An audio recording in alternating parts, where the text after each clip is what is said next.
Hello friends, welcome to Orange Hokage, the place where hidden secrets of the anime world, alternate timelines, and powerful what-if stories come to life. What if Naruto disappeared for 1 year and came back overpowered with a Keyblade? I know many of you might be upset because I haven't uploaded any videos for the past 2 months, and for that, I sincerely apologize. But the story I've brought for you today will definitely not disappoint you. Before we begin the story, make sure to like and subscribe to the channel. And grab a packet of popcorn, put on your earphones, sit back, relax, and let's begin the story. Outskirts of Konoha. Naruto was running for dear life. Why he did not know, he just knew that if he were to be caught, the chances of him living past this night would be unlikely. For behind him was a mob of villagers chasing behind him. Most of the villagers were civilians, but scattered throughout the mob you could find some Chunin and Jounin ninjas yelling out obscenities along with the others while chasing after the young Naruto. Huff huff, why are they chasing me? Sure, they usually glare at me or try to avoid me while whispering vile words under their breaths, but they've never tried to harm me, so why now? Though the panicking blonde. Now that they've finally chased the demon boy out of the village, most of the villagers started heading back thinking they've done a job well done with chasing him out while hoping he doesn't return. Now, with most of the villagers heading back, there were only a few still chasing about him, either being some rage-induced ninja hoping to end the existence of the demon that stole their loved ones from them, or some hopeful Chunin chasing after him hoping to gain some recognition by killing the vile demon and becoming a hero to the village. Finally, the kunai and shurikens start to fly, while most of them missing because of the dense foliage of trees that surround the village, but a lucky shot or two created some scratches on Naruto or impaled somewhere on his body. Gah! Why are you trying to kill me? We're both villagers of the same village, so why are you trying to kill me? Screamed out the crying young blonde from the pain of the wounds he had to endure just now. Ha! Like you can be called a villager, you're just a demon brat who should have been dealt with a long time ago. Well, now I think it's time we made up for the mistake of letting you live. Law or no law, you will die today, yelled one of the Jounin from the group chasing after him. The only reason they probably haven't caught up to him is that most of them smell like alcohol, probably explaining the new turn of events for our young protagonist. All of a sudden, Naruto noticed the flowing river ahead of him. Damn it, it's too wide to jump over and it's flowing too fast to try to cross, thought the fearful blonde. Ha, we've got you cornered now, demon, so give up and maybe we'll try to make this as painless as possible, commented one of the chasing ninja, while all of them either had smirks on their face or a demented grin, knowing that the end of the chase was upon them and the vile demon would be dead soon. Naruto finally reached the river and was looking on with panic, with any way to cross before the group could catch up. One of the ninja then pulled a Fuma shuriken off of his back and pulled back his arm before throwing it right at Naruto. With his back turned to the group while looking for a way to escape, he did not see the spiraling weapon heading straight for his back. Thud. And with that, Naruto's eyes widened at the sudden contact the shuriken had with his back before turning his head around to see it sticking out of his back. Naruto then started to collapse towards the river and finally falling into the river, being swept away from the mob of ninjas with the weapon still sticking out of his back, with his body lying limp at the mercy of the current. The group cheered. Finally, the accursed demon is dead, and they are now freed from having to watch the demon as he walked down the roads without a care in the world, or spouting off how he would become Hokage, which to them was the worst of sins, imaging him corrupting their village with his demon self. Turning around, the group headed back to the village, hoping to bring forth the good news to the rest of the village that they would no longer have to fear for their families with the demon brat now dead and their yondaime avenged. Hokage's office. Hiruzen Sarutobi was current facing his long-time worst enemy while sitting behind his desk inside his office. That enemy being the one every Kage must face: paperwork. Sigh, when will I ever be free from this accursed paperwork? Maybe I should go visit Naruto, that'll give me a little reprieve while allowing me to see how the young boy is doing. Though the Hokage with a smile on his face. When all of a sudden the doors to his office burst open with a bang. Hiruzen was about to shout at the one who would so rudely enter his office before seeing a wide-eyed and panicking Kakashi standing in the open doorway. The anger he felt moments ago went away just as quickly as they arrived after seeing how Kakashi was acting. Kakashi was usually a calm and lazy Jounin who had a habit of being late by hours, but he would never be seen panicking as he was now. "Kakashi, what's the matter?" asked a concerned Hiruzen. "It's Naruto, sir. Some ninja just arrived saying how they chased the demon brat outside the village and finally ridded the village of the demon," said a still panicking Kakashi.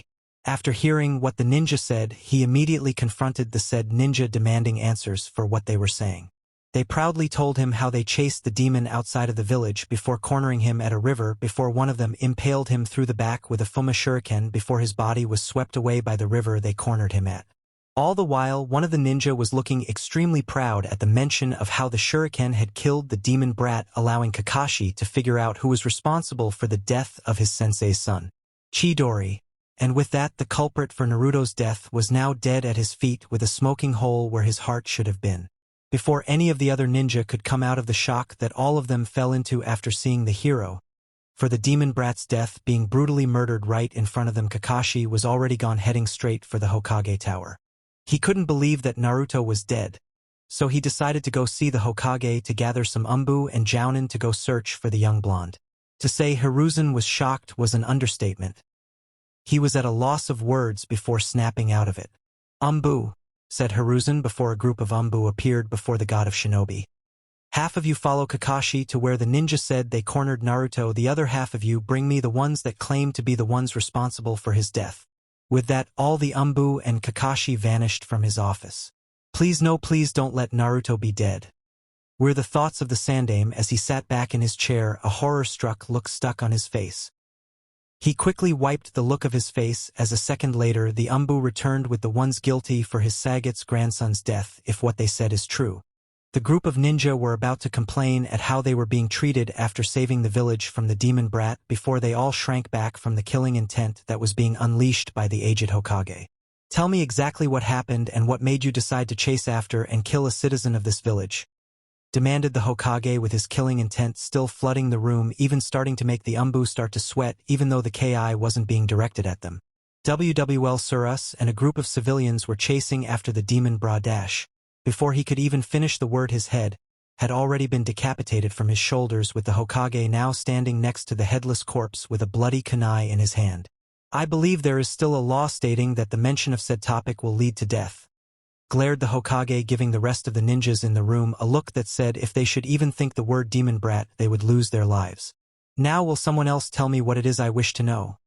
stated the Hokage while reeling in some of the killing intent that he released when he decapitated the ninja a few seconds ago, allowing the ninja to regain the ability to breathe, which they had lost after the pure amount of fear they felt under all the ki the sandaime was releasing. With a deep breath, another ninja started to pick up where the other left off without mentioning the taboo word. Like he was saying us and so's. Some civilians we were chasing AFFFF to Naruto, the ev of everybody but us, headed back to the village. While we continued to chase him before cornering him at a river before one of us threw a Fufuma shuriken at his back, which then impaled him and SSS sent him into the Ara river before he was washed away with the shuriken still stuck in his back. Throughout the story, Hiruzen was glaring at the group of ninjas until near the end he had to control himself to near godlike levels to stop himself from ripping the heads off of every one of the ninjas before him. "Get them out." The ninja were starting to feel hopeful until he continued with what he was saying. "Send them to the prisons until tomorrow, for when they will be publicly executed for murder of a fellow Konoha citizen." With that, the ninjas were dragged out of the Hokage's office by the umbu towards the prison where they would spend their last night among the living. When everyone but the Hokage was out of the room, Kakashi reappeared in front of Hiruzen's desk. Hiruzen had a small ember of hope that he found Naruto wounded but alive to where he could be saved. But the hope flickered away after seeing Kakashi's face. "I'm sorry, but we couldn't find his body. We did find the river and a spot of blood where Naruto must have been standing when he was hit, but we couldn't find anything else," Kakashi stated with a defeated look and voice. "I see. Please leave, I need to be alone," Hiruzen stated, getting an understanding nod from Kakashi, who he also wished to be alone to face the facts that Naruto was gone and most likely dead. That night, Kakashi drank himself to sleep just like he did after the deaths of his team and the death of his sensei. Hiruzen, now being alone in his office, brought out a bottle of sake and a cup before filling said cup to begin to try to drink away the bottomless amount of despair he was feeling right now. With a look towards a picture of the Yondaime Hokage, Hiruzen allowed a tear to escape. Tears that had not seen the light of day in many years since he was a ninja had finally been released after seeing the picture of Naruto's father, which seemed to be looking back at him. "I'm sorry. I failed you, Minato," Hiruzen whispered before the despair engulfed him that had been building up at the news of Naruto's death. Unknown area. Naruto was sinking with water all around him with his eyes closed going head first towards wherever the water was taking him. His body then begun to even out with his eyes starting to open only for him to continue flipping until he landed on his feet. He seemed to find himself landing on a solid surface still underwater with nothing else in sight. He started to look around only to find himself alone with darkness surrounding him. He took a step forward only for light to shine through where to try to step on only for him to pull his foot back and set it to where it was before. The light started to widen with the darkness on the ground, moving only for what he thought to be darkness appeared to be doves flying away from where they once were. Looking around he saw doves all around him rising from the ground, all flying up to who knows where. When Naruto took another look around with all the doves now gone, he found himself standing on a circular platform depicted of a beautiful woman with dark hair held by a red hairband, while wearing a yellow, white and blue dress while holding a red apple in her hand. Surrounding the woman were the faces of 7 weird-looking men. Then words appeared in his mind. So much to do, so little time, take your time, don't be afraid. The door is still shut. Now step forward. Can you do it? Naruto started to walk forward as if answering the question that the words asked him. Once he reached near the middle of the platform, he started to slow himself down while looking around him, until he finally stopped in the middle of the platform still looking around. To his left a podium appeared with a black shield with a red border and 3 red circles, 1 big one in the middle, while 2 small ones connect to the top left and right of the bigger circle. Power sleeps within you. To his right, another podium appeared with a small stick with the same 3 circles connected to the stick, but this time blue. If you give it form. In front of him a third and last podium appeared with a sword with a white blade, a yellow guard with a red gem in the middle with a blue hilt, and on the gem were the 3 circles again, but this time black. It will give you strength. Choose well. Naruto went first to the sword. When he picked it up, the words again appeared in his head. The power of the warrior. Invincible courage. A sword of terrible destruction. Naruto then went over to the shield and picked it up, and like with the sword the words appeared again. The power of the guardian. Kindness to aid friends. A shield to repel all. Finally he went over to the weird stick and picked it up. The words like the other 2 appeared again in his head. The power of the mystic. Inner strength. A staff of wonder and ruin. After looking at all 3 of the objects upon the podiums, he headed back over to the sword and picked it up. The words again appeared. Is this the power you seek? Deciding that it was indeed the power he wanted so that he would never be filled with fear of death from being chased and instead having the power to fight back. The words appeared again as if in response to his choice. Your path is set. Now what will you give up in exchange? Now Naruto looked at the other 2 trying to figure out which of the 2 to give up before a sad look crossed his face. He headed over to the shield and decided that as the thing he wished to give up.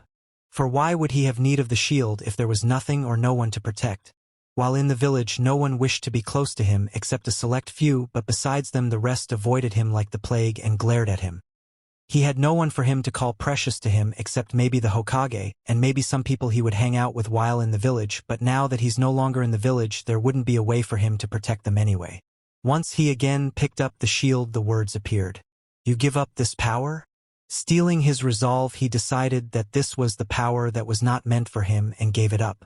With the shield gone he felt a part of him die off, for now he truly felt alone. As if to prove him wrong the words again appeared. You've chosen the power of the warrior. You've given up the power of the guardian. Is this the form you choose? The question seemed to be as if to give him another chance to choose another path, but with his resolve set he decided that this would be the path he would follow. The podiums then begun to sink back into the ground from whence they came. The floor begun to shatter, and with the floor now gone he begun to fall into the black abyss beneath him. He kept falling and falling with no bottom seeming to come to end his free fall. Then suddenly behind him he spots another platform before him with a depiction of another woman, this time in a pale blue and purple dress that looked almost pure white. His free fall begun to slow down before he landed safely on his feet without any harm coming to his being, showing no signs of how fast he was falling, moments before which surely would have ended in his death. The sword appeared in his hand with a flash of light, and not a second later the words filled his head again. You've gained the power to fight.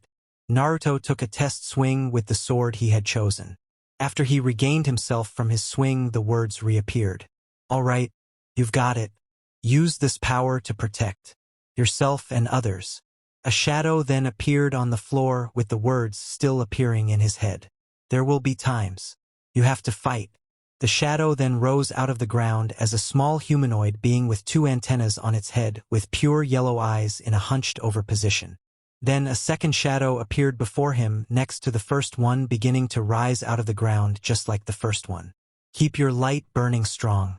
More and more of the weird monsters began to appear. Naruto then readied himself for the fight to come. The first monster closest to him leapt to attack him, but Naruto leapt and charged straight at the monster, taking a swing at the monster. Performing a combo starting off with an upward swing followed by a downward one, he knocked the monster back towards the ground. He then begun to circle around the monsters, trying to gather them into one spot while dodging their swipes from their claws.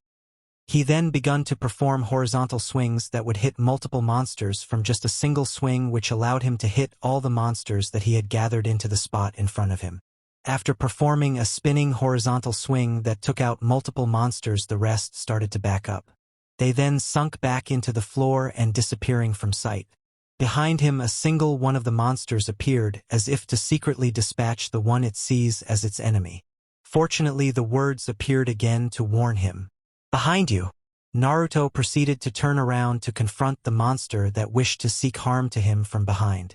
Once the monster was spotted, more started to appear, as if knowing that the plan had failed and wished to overcome him through numbers.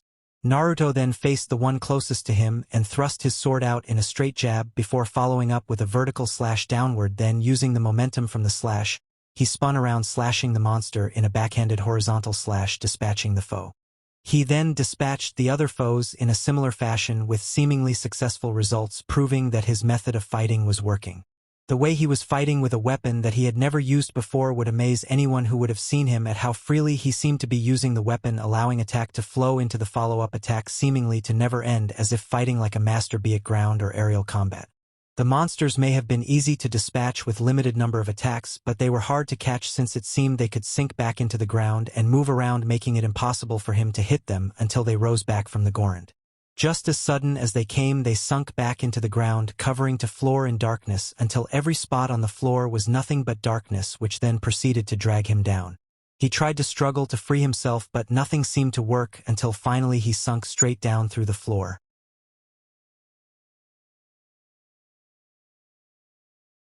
Now he was entirely surrounded by darkness, which he tried to fight off, trying to free himself with no avail. Then, as if he wished it to, all the darkness faded away for him to find himself laying down on another platform, this time depicting a heart. When he finally reoriented himself, got back up on his feet to find a door on the other side of the platform with a light shining down upon the door. He headed towards the door and tried to open it, but to no avail. Then behind him another light shined down on the other side of the platform, and with a flash of light an intricately designed chest appeared. He opened the chest, but only to find it empty. With another flash of light, a crate appeared in the middle of the platform. He then broke open the crate to find some type of weird green liquid in a glass. Part of the door shined and became more solid from its seemingly transparent look. In another flash off to his right, a barrel appeared. Breaking the barrel like he broke the crate, the rest of the door became solid. With the door now solid, he then proceeded to open the previously inaccessible door. He then took a step back as the door started to open in front of him, only for light to start shining through the opening door. Shielding his eyes, he walked towards the light and through the door to find himself in the academy back in Konoha with 3 people in the classroom. First, there was Iruka, his sensei and surrogate older brother, who always seemed to look out for him. Iruka then asked him a question. "What's most important to you?" To Naruto, there seemed to be 3 answers that came to mind, being number 1, friendship, and his prized possessions. After carefully thinking over the 3 answers, he finally decided on friendship, because even though there were not many who wished to be his friend, he decided that the small amount that were his friends were most important to him. "Is friendship such a big deal?" Iruka questioned him. He then walked over to the second person, who happened to be his surrogate grandfather, Hiruzen. Hiruzen then proceeded to ask him, "What do you want out of life?" Again to Naruto 3 things came to mind: to see rare sights, to broaden his horizons, or to be strong. Again, after much thought, he decided upon being strong for the same reasons he chose the sword, which seemed like ages ago, which instead happened to be just moments ago. "To be strong, huh?" questioned Hiruzen. Finally, Naruto went to the third person, to which his surprise was a classmate of his whose name was Hinata. What surprised him, though, was that, unlike the other two, which he knew very well, he had barely hung out with Hinata. Like the other two, Hinata asked him a question: "What are you afraid of?" To him, like the last 2-3 answers, immediately came to mind: being different, being indecisive, and being alone. Unlike the other two, though, he was immediately able to figure out which of the 3 he was truly afraid of without having to think about it. The one which scared him the most was being alone, to have no one to care for or have no one to care about him. To be truly alone was what he was afraid of. Being alone? Is that really so scary?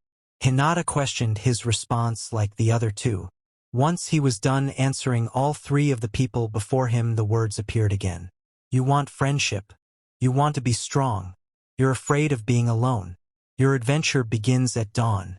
As long as the sun is shining, your journey should be a pleasant one."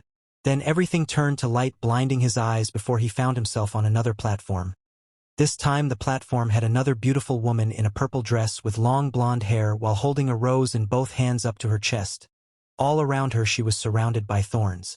Naruto started to walk to the other side of the platform, until he reached the head of the woman on the platform. Behind him the monster's form before started to appear again. He pulled out his sword, preparing for combat again. Before he knew it, the monsters arose from the ground in a circle around him, making him completely surrounded. He charged at the first one in front of him, taking it out with a thrust and 2 horizontal slashes before turning around with a backhanded slash, pushing back one that was trying to sneak upon him. With the monster's guard down, he charged with an overhead chop, dispatching it like so many before it. With 2 down, he had 4 more before him to take out.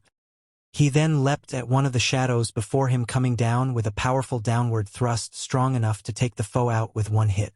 With himself crouched towards the ground, he then performed an upward thrust on the one beside him, knocking it up towards the air, where he soon followed it, performing to quick slash, dispatching it before nimbly landing on his feet, his eyes already focused on his next enemy. He then performed 2 powerful slashes horizontally, the first one knocking their guard away by countering the swipes they tried to perform on him, before following up with a second one, taking them both out with a single swipe now that their guard was gone. Once all the monsters were defeated, a ray of light shined down, creating a small circle of light upon the platform. He walked over to the circle of light until he was standing directly on top of it, and now that he was close enough to see, he saw that the light was in fact a pale green color. The circle of light under him started to move to the other side of the platform, where smaller square multicolored platforms appear, looking as if they were made out of glass. Platform after platform appeared at a fast rate, creating a path for him that led to what seemed to be another platform like the one he was standing upon. He then walked upon the seemingly fragile path until he reached the other platform. Once he reached the platform, he saw that this platform, like the others, depicted a beautiful woman in a pure yellow dress. While walking forward, the words again appeared in his head. "The closer you get to the light, the greater your shadow becomes." Turning his head, he saw his own shadow extended behind him. His shadow then, like the monsters from before, began to rise from the floor. Shocked, he took a step back from his shadow, which continues to rise from the ground, growing bigger and bigger. But don't be afraid. The shadow started to take on a monstrous form, look nothing like him now, and it took a step as its body became more defined. And don't forget, its face, now fully developed, was pitch black with yellow eyes, with long hair like tentacles moving all around its head, while the lower part of its mouth was covered by what seemed to be a scarf as black as the rest of its body. Naruto then began to run away from the abomination, only to come to a stop at the far edge of the platform, almost falling off, only to see a pitch-black abyss that seemed to never end. Turning around, he sees the monster rising from a hunched-over position, rising until it was standing straight and tall. Its upper body had a large hole which looked to be shaped as a heart. On its back were 2 small like wings made out of the same black inky substance as the rest of its body. Readying his sword, he prepared for a fight that would be unlike the rest from the look of things.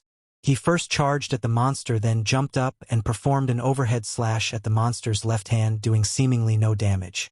Trying to follow up with an upward swipe, the monster moves its hand out of the way while charging up a dark ball in its right hand before pulling his right arm back, then proceeded to smash it into the ground. Where his hand hit the ground started to become dark and an inky black color. Taking the moment that the monster's hand was in reach, he charged the monster's right hand and performed a downward slash followed up by a straight thrust, which was finished by a spinning backhanded slash. Once he finished up the 3-hit combo, the smaller monsters started to appear again from the black hole that the giant created. Naruto then started to perform wide horizontal slashes so he could hit both the giants and while destroying the smaller monsters. Once the smaller ones were all gone, he started to completely focus upon the giant's hand again. The monster then stood back up while more of the smaller monsters seemed to fall from the sky. Naruto then started to dispatch the smaller ones while the giant seemed to be out of reach for him to do any damage. The monster then knelt down, allowing Naruto access to the monster's hands again. But it seemed from the heart-shaped hole an orb of darkness appeared, which then proceeded to shoot out phantasm-like beings that would then ram into Naruto while he was attacking the monster. It seemed though that all the damage that Naruto was dealing out to the monster was adding up, though, as the monster seemed like it was about to be defeated. Like as if he had foreseen the future, the damage had finally been too much for the monster. So in a last-ditch effort, the monster tried to take a swipe at Naruto, which he successfully dodged, but not without losing his balance. Falling on his backside, Naruto could only watch as his sword disappeared and the monster was standing before him in all its might, about to deliver what seemed to be the end. Underneath Naruto, a small circle of darkness appeared beneath him without him noticing, and the words appeared yet again. "But don't be afraid." The darkness started to rise up and engulf him while the words continued on. "You hold the mightiest weapon of all." Naruto tried to fight the darkness, but like before, it seemed to have no effect as it continued to engulf him. All the while the giant just watched. And finally his whole body was engulfed in the darkness as he lost consciousness. Location unknown. When Naruto first found himself on the first platform, next to Naruto's body, which had been washed up back on land with the Fuma Shuriken still sticking out of his body, a portal of darkness appeared, and out of the portal a man whose entire body was covered by a black cloak stepped out. Organization 13 cloak. I wonder what world this is. It surely isn't one I've been to before," the man stated to himself while looking around trying to figure out where he has ended up at. He then heard a moan of what sounded to be of a person in pain coming from below him. Looking down, his eyes widened at what he saw. For below him was a young-looking boy with blonde hair in an orange jumpsuit laying face down on the dirt, completely drenched, with a giant shuriken sticking out of his back. The man quickly knelt down to see if he could help the kid at all, but while kneeling down he felt a presence of a Keyblade bearer near him. Looking around him, he tried to catch sight of anyone near, but after failing to see anyone, he looked back down at the boy. "It can't be, can it?" the man mumbled to himself. He placed a hand on the boy's back with using his other hand to grab the giant shuriken, and with one quick jerk and pulled it right out of the boy's back. Checking for a pulse, he concluded that the boy was indeed still alive in what seemed to be a fatal blow. He flipped the boy over while pulling his hood off to get a better look at the boy. The person under the hood had long, messy silver hair with a black blinder covering his eyes. Quickly pulling the blinder up for a fraction of a second to get a look at the boy, he then pulled the blinder back over his eyes while standing back up with the boy in his arms. "Well, it seems like wherever I am, I seems like I was meant to be here if the boy has a Keyblade," he stated before walking off to the nearest settlement. What he didn't notice, though, was that the whiskered boy's back started to heal. Location unknown. Naruto groggily opened his eyes, trying to blink away sleep from his eyes. Looking around, he found himself in a small room with himself lying on a bed. Pulling the sheets off, he found himself shirtless with a bandage wrapped around his midsection. With the sight of the bandages, the memories from before he fell unconscious entered his mind. Eyes widening in fear, he looked around for any signs of danger or ninjas that have come to try to hurt him again. Seeing no signs of danger, he allows himself to relax before turning his thoughts onto the weird dream he had. Was it even a dream? It felt so real, and I could have sworn I felt pain when getting hit by those monster-looking things. I mean, where would I even be able to imagine all that stuff from? He thought, checking his body for any bruises in places he was hit during the dream, only to find no signs of any bruises. Either it really was a dream, or I've been out of it long enough for the bruises to heal. he concluded after seeing the lack of bruises. He then swung his legs over the edge of the bed and started to try to stand up, emphasis on the try as his legs were wobbly, making it hard for him to keep his balance. After a few seconds of trying to fight over control for his seemingly useless legs, which he ended up losing as he fell backwards back onto the bed. Sigh. Well, I guess I just gotta either wait for my legs to regain feeling or hope somebody comes to check on me. He mumbled to himself, trying to figure out what to do. After a few minutes of waiting, the door to the room started to open, and though the door came a person entirely covered in a black cloak. I see you're awake. Tell me, how do you feel? The man questioned. After a few seconds, to which Naruto decided the man wasn't hostile, he then answered, I feel fine, except I can't really seem to stand at the moment. The man nodded in understanding. I'm surprised you're awake, let alone able to move as you can now after seeing a giant shuriken sticking out of your back, to which should have been fatal. Then cloaked figure commented. Rubbing the back of his neck, Naruto started to explain. Well, I've always been a fast healer, so that probably explains why I'm healthy like I am now. The man seemed to be interested in the boy's seemingly incredible healing capabilities, but decided to set it off to the side for the moment to ask an even more important question. So, how exactly did you come to have a giant shuriken sticking out of your back? Naruto seemed to be hesitant on answering the question, which the stranger seemed to pick up on when he commented. You don't have to tell me, but it would be helpful to know why I ended up saving a boy from what seemed to be attempted murder. Naruto's head shot up at the mention of the man being his savior. With a sigh, he prepared himself to explain what had led him into his current predicament. I was running from some shinobi from my village, who then cornered me near a river. One of the ninjas from the group then threw and impaled me with the Fuma shuriken, and with both the momentum of the throw and my loss of feeling in my body, I collapsed forward to be swept away by the river. The man seemed to think over what the boy had told him, which also seemed to explain why the boy was near a river while completely drenched. With a nod, he then moved on to the next topic of interest. Tell me, do you know what a Keyblade is? The only answer he got, though, was a confused look, which was enough to tell the man that the boy had never even heard of the word, much less know what it is. I'm sure I feel the presence of a Keyblade radiating from him, but it seems he has yet to summon it. The stranger thought. What's your name? He questioned after figuring out he still didn't know the boy's name. Isn't it polite to give your own name before asking for someone else's, and besides, what's with the hood? I can't even see your face. Naruto commented in return. With a smirk, the man then proceeded to lower his hood, allowing the boy to see his face. Riku. All he got in return was a confused glance. My name was his only answer to the boy. It seemed the boy finally understood what he meant, if the look of understanding was anything to go by. Naruto. The boy smirked back. My name. The boy responded back as if taking a jab at how Riku presented his own name. Can you stand yet? Riku asked the boy. Gimme a sec, let me try again, was his answer when he again tried to stand again, this time having more success than the last try. Finally on his feet with a few mishaps, he grinned at Riku, allowing him to see a bit of his personality, as in his stubborn personality. With a nod, Riku turned around. Follow me, was the only thing he said before walking out of the room. Naruto, not wanting to be left behind, exited the room to follow after Riku. After following Riku out of the house and into the yard in front of the seemingly abandoned house, Riku then turned around to again face Naruto. I asked you before if you knew what a Keyblade was, though from your expression I could conclude that you don't, so I will now tell you. Not that I'm complaining, but why do I have to know what a Keyblade is? Naruto questioned in confusion at the still unfamiliar word. The reason you need to know what a Keyblade is because I can sense the presence of a Keyblade radiating from you, was Riku's reply, earning himself a shocked look from Naruto. Wait, how do I have this Keyblade thing if I don't even know what it is? He asked him with the look of shock still on his face after learning that he may have acquired something he didn't even know about. The Keyblade isn't really something you just pick up off the ground, Riku commented to the boy's question. No, the Keyblade is a power that is awakened in a select few. Currently I know of 2 people besides myself who can wield the Keyblade. Riku's thoughts strayed to the image of his friend Sora and the King Mickey, but then another person came to mind, the boy named Roxas, but he decided not to include him because the boy was basically able to use his power because he was Sora's nobody. A power that's awakened, what does he mean by that? Though Naruto before his dream from before came to mind.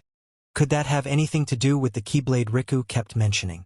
Hey Riku, how does a person go about awakening their Keyblade? Naruto questioned, trying to see if he indeed did awaken to some mysterious power from the realistic dream he had.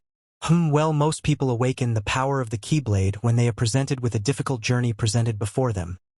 Riku answered, trying to gather his thoughts to figure out how to explain this to him. Does a dream have anything to do with awakening the Keyblade? Naruto hesitantly asked, hoping not to make a fool of himself. Riku's head then snapped, facing Naruto while looking him in the eyes to see if he was really telling the truth. Seeing no hints of him lying, he then answered, "Yes, sometimes the power can be awakened in what seems to be a dream, where the Keyblade wielder must make choices that could greatly affect the wielder." "Heh, sounds like the dream I had choices and all," Naruto muttered, now learning the truth of the dream. "So I guess I really do have a Keyblade, but how do I use it?" he questioned after coming to terms with him now wielding some mysterious power. Riku tried to think it over on how to summon the Keyblade, because now to him it's become second nature to the point he doesn't really even have to think about it. I guess you could try thinking about something important to you and wanting the power to protect that which is important to you, then focus all those thoughts and emotions and try to summon the strength that will allow you to achieve it. Naruto then closed his eyes and thoughts of what was truly precious to him. Then several faces appeared, including Hokage, Taiuchi, Ayam, and Irika. Now with those people in his thoughts, he tried to bring up a feeling of wanting to protect them which flared as if waiting for him to call upon it. Now trying to bring forth the strength to protect them, he focuses the power and strength he feels into his hand, and with a flash of light he was holding what seemed to be a giant key. The Keyblade that was summoned shocked Riku and quickly caught his entrance. The Kingdom Key, the same one used by the king and also the first Keyblade Sora acquired. This boy indeed does have a challenging destiny ahead of him, although that seems to come with the territory of being a Keyblade bearer. Naruto was looking at the weapon he had summoned with a funny look before a look of understanding crossed his face. No wonder it's called a Keyblade, the thing's a giant freaking key. The Kingdom Key, huh? Riku commented out loud, catching Naruto's attention. Kingdom Key? I thought it was called the Keyblade, unless... Does he mean there's different types of Keyblades? Naruto then decided to voice the question that crossed his mind. When you say Kingdom Key, do you mean there are other types of Keyblades? Riku was shocked at how the boy came to that outcome, even though it's correct with him just saying one thing. Yes, there are different types of Keyblades, and some people can actually wield several different types, he commented before seeing a look of wonder cross the young blonde's face. You see that chain attached to the bottom of the Keyblade, and indeed did see a chain attached to the Keyblade, with the end being the 3 circles he saw in his dream, further fortifying the theory that the dream was his awakening. If you acquire more chains, you can swap them out to use different Keyblades, each one with different abilities. For instance, the Kingdom Key has an ability called Defender, meaning that whenever the wielder is stuck in pinch, your defense will rise, and you will end up taking less damage.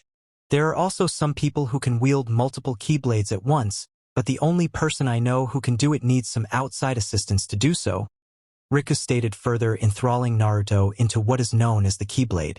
Once Riku finished explaining, he then reached his hand out before him, then with a flash of light his own Keyblade appeared. Well, now that that's out of the way, let's see if you can use that thing and what other abilities you have, Riku stated before getting in a ready stance. Naruto soon followed him in his own ready stance that greatly shocked Riku. That stance is the same as Sora's. With both of them smirking, they charged at each other, Keyblades at the ready. Time skip 1 year. Outside Konoha, a figure dressed in a black cloak just like Riku's was standing a little ways away from Konoha while staring at the hidden village, with memories of the village coming to the surface of his mind. Konoha. It's been a while. Hey, exactly a year in fact. Then a portal of darkness appeared before the cloaked figure. Well, I guess it's time I go see how Gigi's doing. Oh, and Irika too. Heck, can't wait to get to Ichiraka's. I haven't been able to find anything nearly as good. And with that, the figure stepped into the portal, with the portal disappearing once he was through. Hokage's office.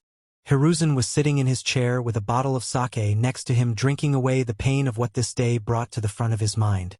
For today was the day his surrogate grandson had lost his life. Damn it, Naruto, why'd you have to die? You have done nothing to deserve what you've been through, nor did you deserve the death you received. On the day of Naruto's death, Sarutobi had the ones responsible sent to Ibiki and Anko to get the information out of them of who the others were that helped chase Naruto out of the village. Right when he was so close to exacting the justice that Naruto deserved, the damned civilian council stepped in and made impossible for him to find out the truth. Right when he was reaching for his cup, darkness rose from the floor, creating what looked like some type of portal. The Hokage was beyond shocked, for he, the one known as the Professor, had never even heard nor seen of any jutsu that could accomplish such a feat. But he suddenly became on guard when a person stepped through the portal, with the portal closing behind them and disappearing. The person was covered in a pitch-black cloak that made it impossible for anything else to be seen, making it impossible to identify the figure. "Who are you and what are you doing here?" demanded the Hokage, wondering if he was under attack from some type of assassin. "Ah, come on, Gigi, lighten up some," chuckled the figure. Hiruzen froze the moment those words were said, but more in particular one word affected him the most. "Gigi, only 2 people have ever called me that, and I know for a fact this isn't Konohamaru. That only leaves one other person, but he's dead.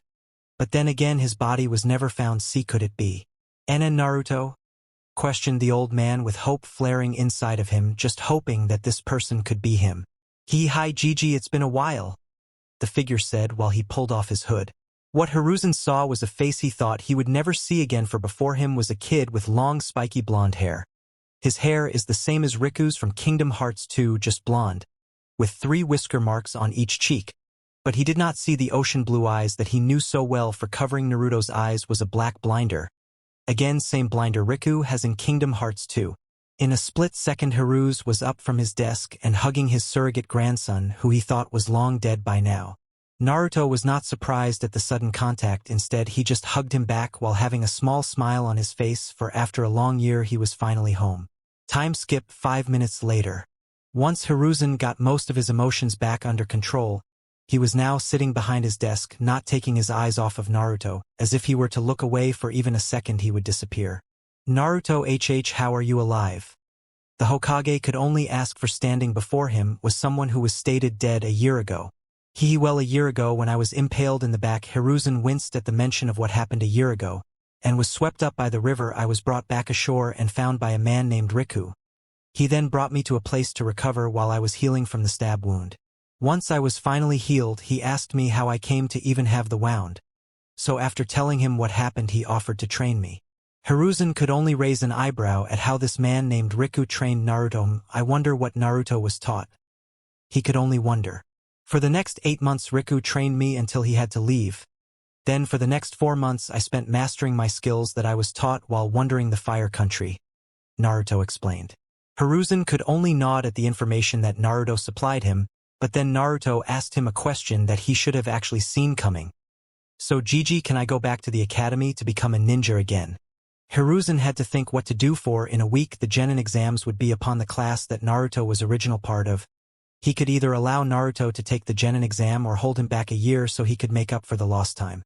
He decided to ask Naruto if he thought he was ready to try such a task. "Naruto, in the class you were previously attending, they are about to take the Genin exam, so here are the choices I present you. You could either take the Genin exams if you think you are ready, or be held back a year to make up for the lost time. I believe this mainly focuses though on whether you think the training this Riku person you mentioned has prepared you enough to attend the exam." Naruto was ecstatic at the mention of him being able to take the Genin exams, because quite frankly he far surpassed the academy level at his current level of power. At his current level he could pass all the exams with probably top records without even trying. "I'll try my hand at the Genin exams, Gigi," was the obvious answer from Naruto, who would have probably taken the exam even if he wasn't at his current level. Though he could pass the exams with flying color, at the moment he wanted to try to stay out of the center of attention and try to keep how strong he is a secret for as long as possible, for who knows how people could react if they learned of how strong he currently was. Hiruzen smiled at the young blonde's answer, then grabbed a piece of paper before writing something down. Finished with whatever he was doing, he then folded it up and handed it over to Naruto. "I think it's about time you go say hi to Irika. I'm sure he will be beyond happy at knowing that you're still alive. While you see him, give him that note. It's basically a permission note to allow you to attend the Genin exams even though you've been gone." With a nod from Naruto, who looked happy at the thought of visiting his surrogate older brother, Naruto pulled his hood back over his face before asking Hiruzen a question. Is it alright for me to just walk down the roads? I'm pretty sure many people will think they've seen a ghost." Hiruzen gained a thoughtful look, trying to figure a way out of this predicament before he remembered how Naruto first arrived.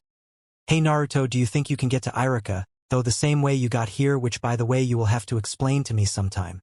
With a sheepish look, Naruto then summoned forth another portal of darkness before walking thought it. All the while the Hokage watched on in stunned silence. I seriously can't wait for when he explains to me how the hell he did that. He thought before turning his mind towards other matters like the announcement of Naruto's return. Hiruzen then called in his secretary. Once she was in, he ordered her to set a council meeting up including both the shinobi and civilian side. Although he wished he could leave the civilian side out of it, he knew that Naruto was still a civilian and not yet a ninja. Ninja Academy. After class. Iruka was currently sitting behind his desk either grading or filling out paperwork that was related to his class. In fact, though, he was actually doing more work than was necessary and could have left a while ago, but for now he was trying to drown himself in work to keep his mind from wondering to what happened a year ago. Iruka finished the paper he was currently filling out and put his pen down. Damn it, I would give anything just for one of his pranks, at least then he would still be around. About to work on the next sheet of paper, he was instead in for a shock as a portal of darkness rose from the ground in front of his desk, leaving him wide-eyed with a surprised look on his face.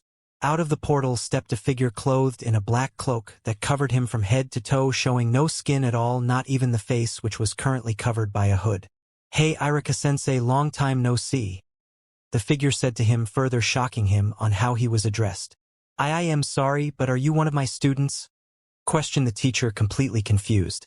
If only he could see the person's face, then maybe he could figure out what's going on. Hope you haven't forgotten me. I mean, it's only been a year. Maybe I gotta give you some incentive to remember me by," chuckled the figure, making an all-too-familiar shiver run down his spine that he would only get after hearing the exploits of the master prankster of his class. Before his eyes, the figure pulled his hood back for Iruka to see the same boy who always slept through his class or played pranks around the village only for him to chase after him. "And in Naruto. No, it can't be. I must have worked harder than I thought, and now I'm hallucinating." He tried to reason to himself, coming up with no other reason at seeing the supposedly dead blonde before his eyes. Sorry sensei, but me and my pranks aren't that easy to get rid of. Speaking of which, I gotta make up for lost time." The blonde finished with a menacing cackle, seemingly planning out many pranks to make up to lost time. "And Naruto, how are you alive?" Iruka said, but only came out as a whisper, still trying to regain his senses and trying to figure out what the hell is going on. Naruto then told Iruka the same thing he told Hiruzen about being saved and trained. "So why did you end up separating with that Riku person?" Iruka questioned, wondering why Naruto's savior had to leave all of a sudden. "Well, Riku had some unfinished business, I guess you could say, that he had been putting off for far too long." Naruto responded to his question. "I'm pretty sure he said he had a friend who would soon need his help." Flashback: Riku's departure. "Well, Naruto, I've taught you all I could teach you for the time being. Whatever you may learn is something you will have to learn through experience," Riku told Naruto. It had been 8 months since Riku had found Naruto and had begun his training with the Keyblade and several other things such as magic and basic knowledge of the Keyblade. "As you know, I'm not from this world, but actually traveling from world to world," Riku said.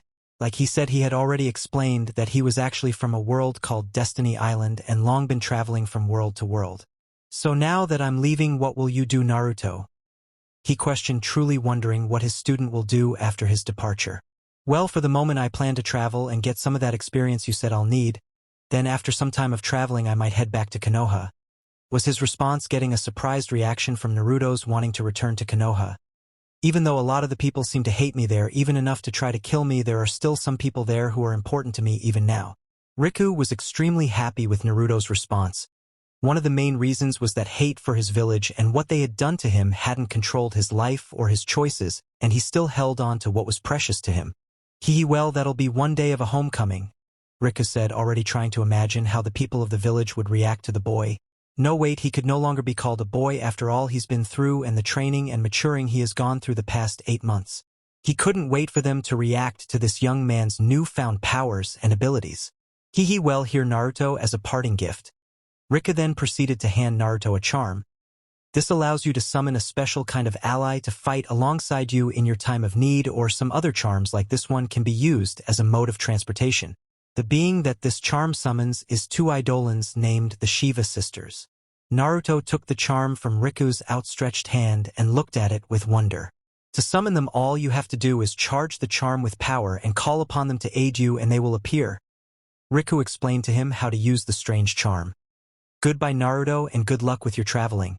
Same to you, Riku-sensei," Naruto responded.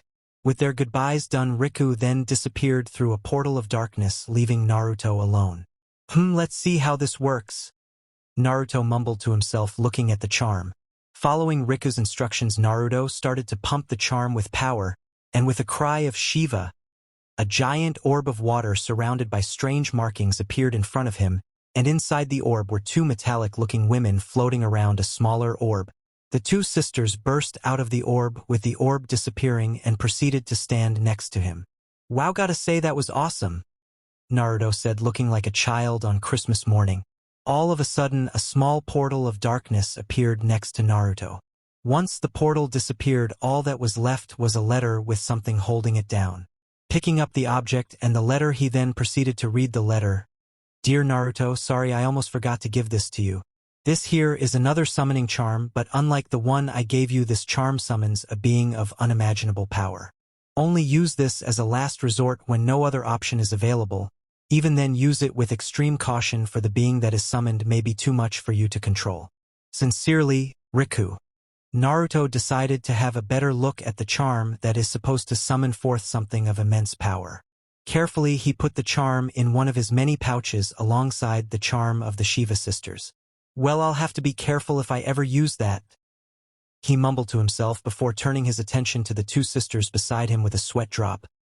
Now, how the heck is this supposed to be used as a mode of transportation?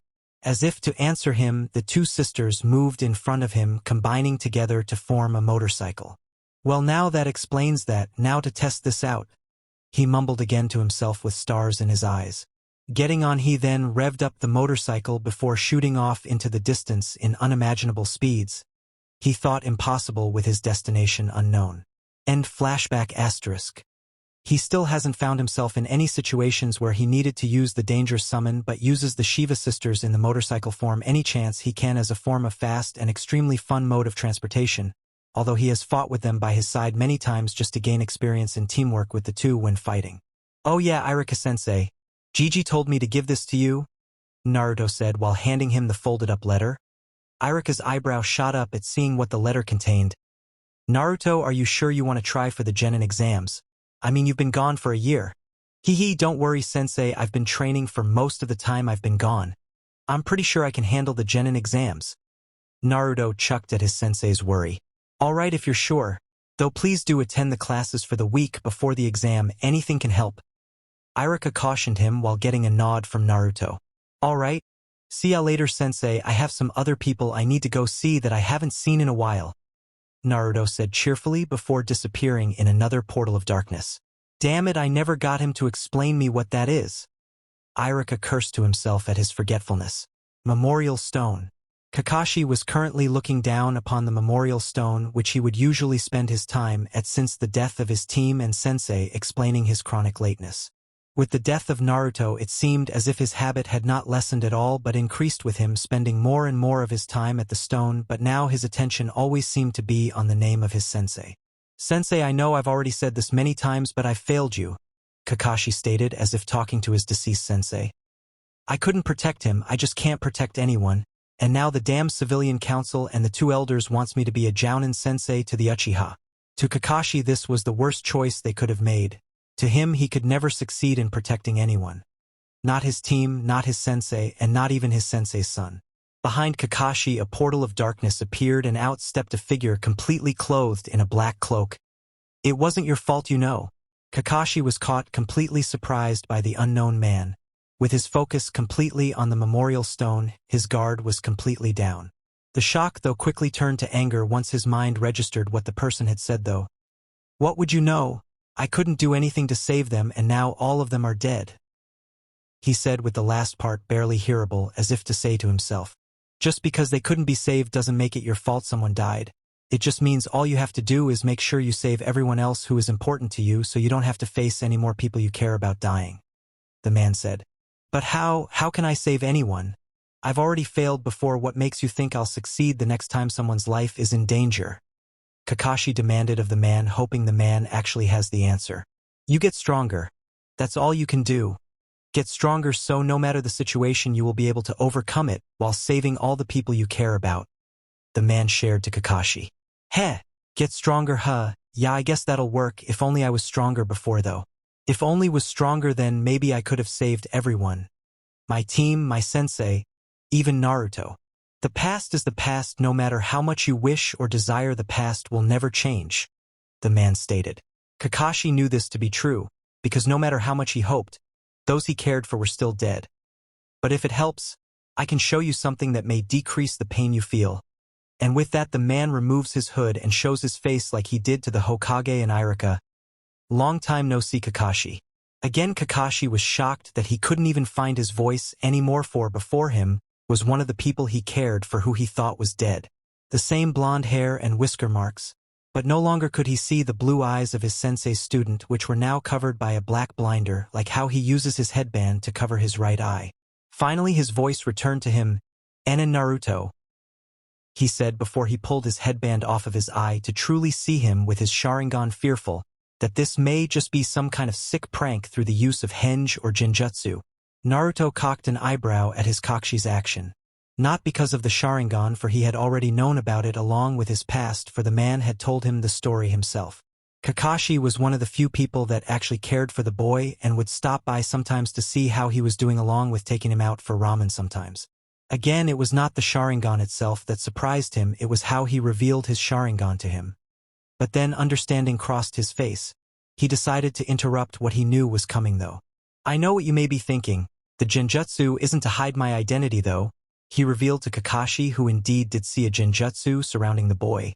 "Then explain to me, why do you have a genjutsu on you?" But he did know it was Naruto, for the person in front of him had the same chakra signature as the boy. It's actually the same genjutsu that one of the Sannin uses on herself, if that helps you." Naruto responded, waiting for Kakashi to come up with a conclusion. "Genjutsu, one of the Sannin uses? What does he mean by that?" "Okay, think Kakashi," he said. So that immediately cancels out both Jiraiya and Orochimaru, so that leaves Tsunade. Now genjutsu that Tsunade uses. But that could only mean, why would he have to hide his age? Wait, before that he already looks the age he should be. Something doesn't make sense. "Naruto, why do you need to use Tsunade-sama's genjutsu? You look like you're 12, which you are. Well, maybe a little on the short side, but you still look 12. Kakashi questioned, which Naruto already expected, although a little annoyed on the short side comment. "Here, gimme a sec, lemme remove the genjutsu." And with that, Naruto removed the genjutsu, now looking to be around 15 to 16 years old. Kakashi was speechless, for someone who should have been 12 now stood before him looking to be about 15, maybe 16 years old. "Naruto, what happened to you? Why do you look like that?" Naruto then proceeded to tell Kakashi the same thing that he told both Irika and the Hokage. That still doesn't explain why I look 16 years old. Well, it's actually a side effect of a jutsu I was taught. When used, it matures the body at a faster rate until the body is basically at the top of its performance, so once I reach about 21 years old, my body should stop aging due to the jutsu. Naruto responded to Kakashi's question. While Kakashi was thinking of any jutsu that he knows or has heard about that had such a side effect. Damn. I've never even heard of such a jutsu, and I've copied about 1,000 jutsus, were Kakashi's thoughts. Finally, though, it crossed his mind that this indeed was Naruto, although he looked older than he should have been. But it was still Naruto, and he was alive. Kakashi then turned his head back to the memorial stone and looked at his sensei's name. Then he thought back to what Naruto said before he revealed his identity. "Get stronger, huh? Yeah, I guess I'll do just that, and this time I'll let no one else die," Kakashi thought to himself, with his resolve now steeled. "Oh, by the way, Kakashi, I'm going to take the Genin test in a week," Naruto cheerfully said to Kakashi, happy that he will soon be a ninja just like Kakashi. Wait, did he just say he will take the Genin test in a week? Crossed Kakashi's mind. I'm pretty sure that arrogant Uchiha's taking the Genin test in a week. Maybe I can try to persuade the Hokage to get Naruto appointed to my team if he passes. Well, I gotta go, Kakashi. I still need to go get some sleep, Naruto said. Kakashi then looked around him, surprised at how long he's been out standing before the stone and talking with Naruto, seeing as it was already pitch black outside. Alright, go get some sleep, Naruto. I've gotta go see the Hokage anyway. With that, Naruto started to walk back to where his apartment is. Wow, it's been a year since I've been back to that place. Ugh, I bet the place is a mess. With Naruto gone, Kakashi soon sunshined to the Hokage's office. Academy classroom.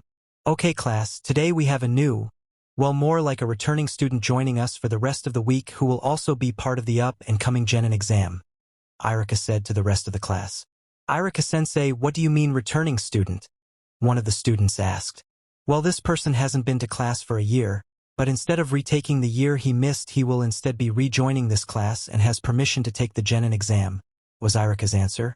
Alright, you can come in now. Through the door of the class, a person dressed in a blue short-sleeve shirt under a black short-sleeve jacket with black baggy pants with yellow straps wrapped around the legs and waist came through the door. Sora's outfit from Kingdom Hearts 2. Though what greatly shocked many of the students were not his clothes, but the person wearing the clothes.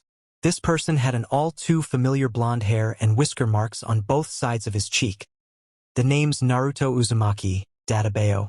On his face was an all too familiar grin, and on everybody else's face was a slack-jawed and stunned face. To some people, the death of the blonde didn't affect them at all. These people were usually the ones who would think badly of him because of how their parents would act towards him. Then there were some like Shikamaru, Chuji, and Kiba, who were saddened by the death of their friend. For some like Ino, it was a reality check. Someone who was always around just suddenly died, making her truly understand how easy it is to lose one's life. She started to truly think of how she has been acting and winces every time she thinks of how she treated the blonde. Then when her thoughts turned to how she's been fangirling to a certain Uchiha, she would again wince. When she truly thought of it, she had to wonder why she even liked the guy. To her, he seemed like a total jerk now. To others like Shino, who may have not known his classmate that well, felt a little saddened for Naruto, would always go out of his way to greet him even though most people ignore him because of his quietness. Then there was Hinata. Hinata was truly crushed at the revelation of the blonde's death. Her longtime crush that she always saw standing tall facing any challenge that came his way was no more. At the news of his death, she soon fell into a depression, not really talking to anyone anymore, and was either out training to drown out her emotions or in her room crying herself to sleep. Her father, though always seemingly cold to the young Hyuga heiress, was actually pretty distraught at how his daughter was affected at the news of the blonde's death. Hayashi may seem cold, but he only does it for two reasons. One, he hopes that being cold would give his daughter the strength to try to prove him wrong and gain the courage to stand on her own 2 feet. Two was the Hyuga elders. To them, emotions are looked upon as a form of weakness. Hayashi was already losing power over the clan to the elders, and he did not want to think what bold acts they may try if they saw him as weak. Hayashi was also affected by the news of the young blonde's death, for not only did he know about his daughter's secret crush on the blonde, but he actually was silently encouraging her to himself. The reason for this was that he had a very likely suspicion of who the boy's parents were. For the answer is quite obvious now that he thinks about it, making him question the village's intelligence. Get rid of the whisker marks and you have a miniature version of Minato the Yondaime Hokage, his deceased friend. That alone made him on the boy's side and tried to defend him. Then there was his mother, which is also quite obvious. In all of Konoha there has only been 2 Uzumakis besides the boy. Mito is obviously not the boy's mother, so that only leaves one person. Kushina Uzumaki, his deceased wife's friend. So to him, supporting the boy was not only to honor his deceased friend, but to also honor his deceased wife. Now back to the class. Most of the people got over the news, most being the people who didn't care about the boy and deemed it not worth their attention, especially a certain Uchiha. Why would an elite Uchiha need to care about some dope being alive or dead? At least when he was dead, he didn't get in his way. The people who still had their attention on the Uzumaki decided to try to corner him after class and get answers to what happened. Naruto looked around trying to spot an empty seat, and he ended up seeing 2. One was near Sakura.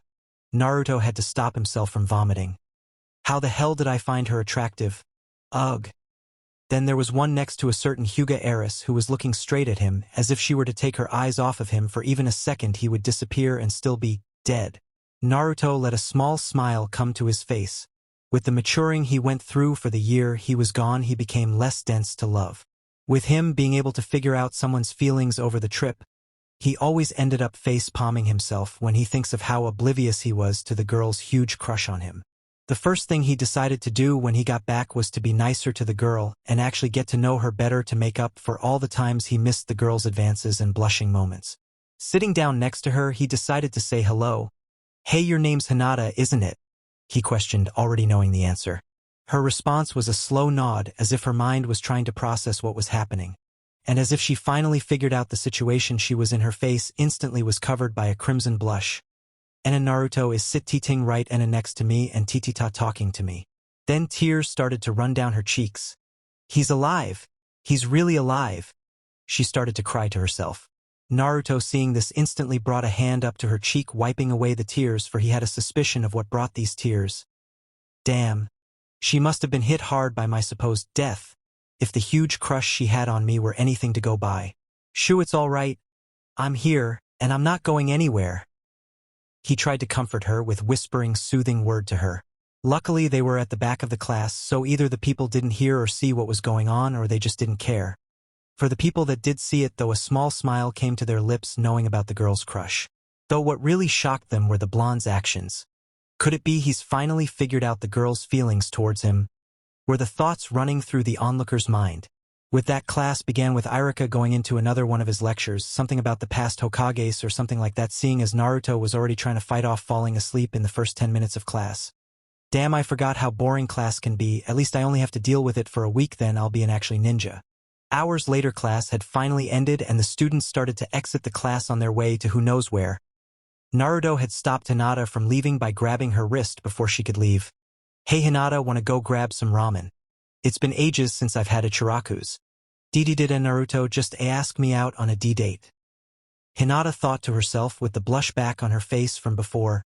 Why yes. With that, the two headed out of the class to go to Ichiraku's. Ichiraku's ramen. Naruto. Tucci and Ayam both shouted, seeing their favorite customer back and ordering his favorite food. Most people were still shocked to see him alive because at the moment it still hasn't been publicly announced that Naruto is alive. We thought you had died, Tucci exclaimed, to which Naruto only smirked back at the aging man. It'll take more than that to take me out, Databeo. Ayam then quickly ran around the booth to embrace the young blonde who has always been like a younger brother to her. Naruto, I'm so glad you're alive. It's alright, Ayam-ne-chan. Not even death will keep me away from here. Naruto chuckled, getting a hearty laugh in return from Tucci. Hinata had a small smile on her face after seeing Naruto's warm welcome from the father-daughter pair. Even though it's not by blood, this must be Naruto's family, she thought to herself. As if finally spotting the company that Naruto brought the both of them, got a sly smirk on their faces before Ayam decided to tease the two. So who's your date, Naruto? At the mention of their date, Hinata's face lit up in a blush even more red than all the others she's had today. Naruto's face turned into a grin and wrapped an arm around Hinata's shoulder before pulling her closer to himself. This here's Hinata Hyuga, and she's in the same class as me. With the added contact, Hinata finally looked like she had taken too much and seemed like she was about to faint, which Naruto noticed. Oops, I think I went too far, he said, with all of them looking at the girl, who seems like she's about to faint. Both Tucci and Ayam ended up chuckling at the two's actions before Tucci invited them to sit down while he brings out the usual. After the meal was served and eaten, Naruto and Hinata gave the goodbyes and Naruto started to walk Hinata to the Hyuga compound. Outside Hyuga compound. Well, here we are, Hinata. I guess I'll see you tomorrow in class, Naruto said before he was about to leave. Wait, Hinata exclaimed, which surprised Naruto, for he's never even heard Hinata raise her voice before. Turning around, Hinata continued with what she was going to say. If it's okay with you, maybe we can do to say again sometime. Hinata closed her eyes, waiting for the answer, fearing that this may have been a one-time thing. A small smile came to his face after Hinata asked him, Yeah, that would be great. Maybe we can go somewhere after class tomorrow. Hinata released her breath, which she didn't even know she was holding, then a bright smile came to her face. Okay, I would like that, she said, not even once stuttering, further shocking Naruto. Wow, I never knew that Hinata looked so pretty, was the thought that crossed his mind after being stunned into silence from the beautiful smile Hinata gave him. Hyuga front entrance. Hayashi had watched how his daughter had asked Naruto out on another date with a smile on his face. Thank you, Naruto. With you back, it seems like Hinata will finally rise up from the depression she's been in. Hayashi greeted his daughter with the smile still on his face while Hinata entered the household. But I fear that the elders won't take kindly to the two of them dating. I will not let them interfere with the two of them, though, Hayashi said to himself while clenching his fist. Time skip 1 week. Genin exam day. Academy classroom. 1 week has passed since Naruto's return to Konoha, and now Genin exam was finally upon them. Naruto had ended up taking Hinata out multiple dates throughout the week, getting to know the Hyuga heiress better, although it seems she still couldn't stop herself from blushing when she was around him. Naruto's thoughts then turned back to how the date from last night had ended. Flashback in front of Hyuga compound. Naruto and Hinata had just gotten back from their date for the day, which consisted of a small picnic on top of the Hokage monument, which they both greatly enjoyed, being able to relax and spend time together without Naruto having to face the whispers and the glares thrown his way. Now they were back to the Hyuga compound with the pair once again trading their goodbyes. But this time Naruto decided to take a risk. Hinata turned around and was about to enter the gate of the compound when suddenly Naruto turned her around. Then, much to her shock and enjoyment, Naruto and her were currently kissing. For when Naruto turned her around, he immediately smashed his lips upon hers. This was both as a good luck for tomorrow and him trying to get something going on between them. Naruto finally pulled back with his cheeks a little red with a full-blown smile on his face. Good luck with the exams tomorrow, Hinata. And maybe once we both become Genin, we can talk about how things are going to be between us. Because, well, I like you and I know you like me, he said with the smile still on his face. With that, Naruto turned around heading back to his apartment, while Hinata had a full-blown crimson blush covering every inch of her face. Hinata then started to walk through the gate and through the estate till she reached her room as if she were on autopilot. When Hinata finally was in her room with her door closed, she immediately dived onto her bed while burying her head into her pillow with a squeal, thinking of what just happened minutes ago. And Naruto kissed me and he said he likes me. I'll definitely pass the exams, I won't disappoint Naruto, she thought to herself with determination. And then we will BBB-. Hinata never got to finish the thought, for she had already fainted from the overheating of her full-blown blush that still didn't go away. Hey, at least she doesn't have to worry about not being able to fall asleep. End flashback. Hinata was determined to pass the exam and be together with the person she has had a crush on for years. She would not allow herself to fail no matter what. With Naruto, though, he was stuck at an impasse, struck trying to figure out what to do. I could always go for perfect marks and show everyone I'm not the same dope that they used to know, but that might bring about unwanted attention. Then I could always try to pass with barely passing marks and keep up the dope appearance, but then no one would probably take me serious. I guess I can try to go for the middle lane and try to get average marks, making people take me serious while not gaining too much attention. With his decision made, Naruto decided he would hold himself back and try to seem as if his skills were average. Alright class, today, as you all know and have been waiting for, the Genin exams. To start off with, there will be an exam on Genjutsu. You will be paired up and cast a Genjutsu on your partner while your partner tries to release himself from the Genjutsu. Then you and your partner will switch roles. After the Genjutsu exam is the Taijutsu exam. For the first part of this exam will be target practice on practice dummies with kunais and shurikens. Afterwards will be a sparring practice between the same people you partnered up with for the Genjutsu. Finally, the exam for ninjutsu will consist of a Kawarimi Jutsu, a Henge Jutsu, and a Bunshin Jutsu. I was trying to make exams for all three of the different categories. Irika then started to list off people as partners. Hinata was paired up with someone whose name he didn't even know. Shikamaru and Choji were paired up. Ino and Sakura were paired up, while Sakura kept saying how she was going to completely defeat Ino Pig, and then Sasuke-kun will be all hers, with Ino just sweat dropping the whole time, hoping that she wasn't that bad when she was in her fangirl state of mind. Finally, Naruto's name was called up and he was partnered up with Sasuke Uchiha. Great, I got the emo jerk, Naruto whined to himself.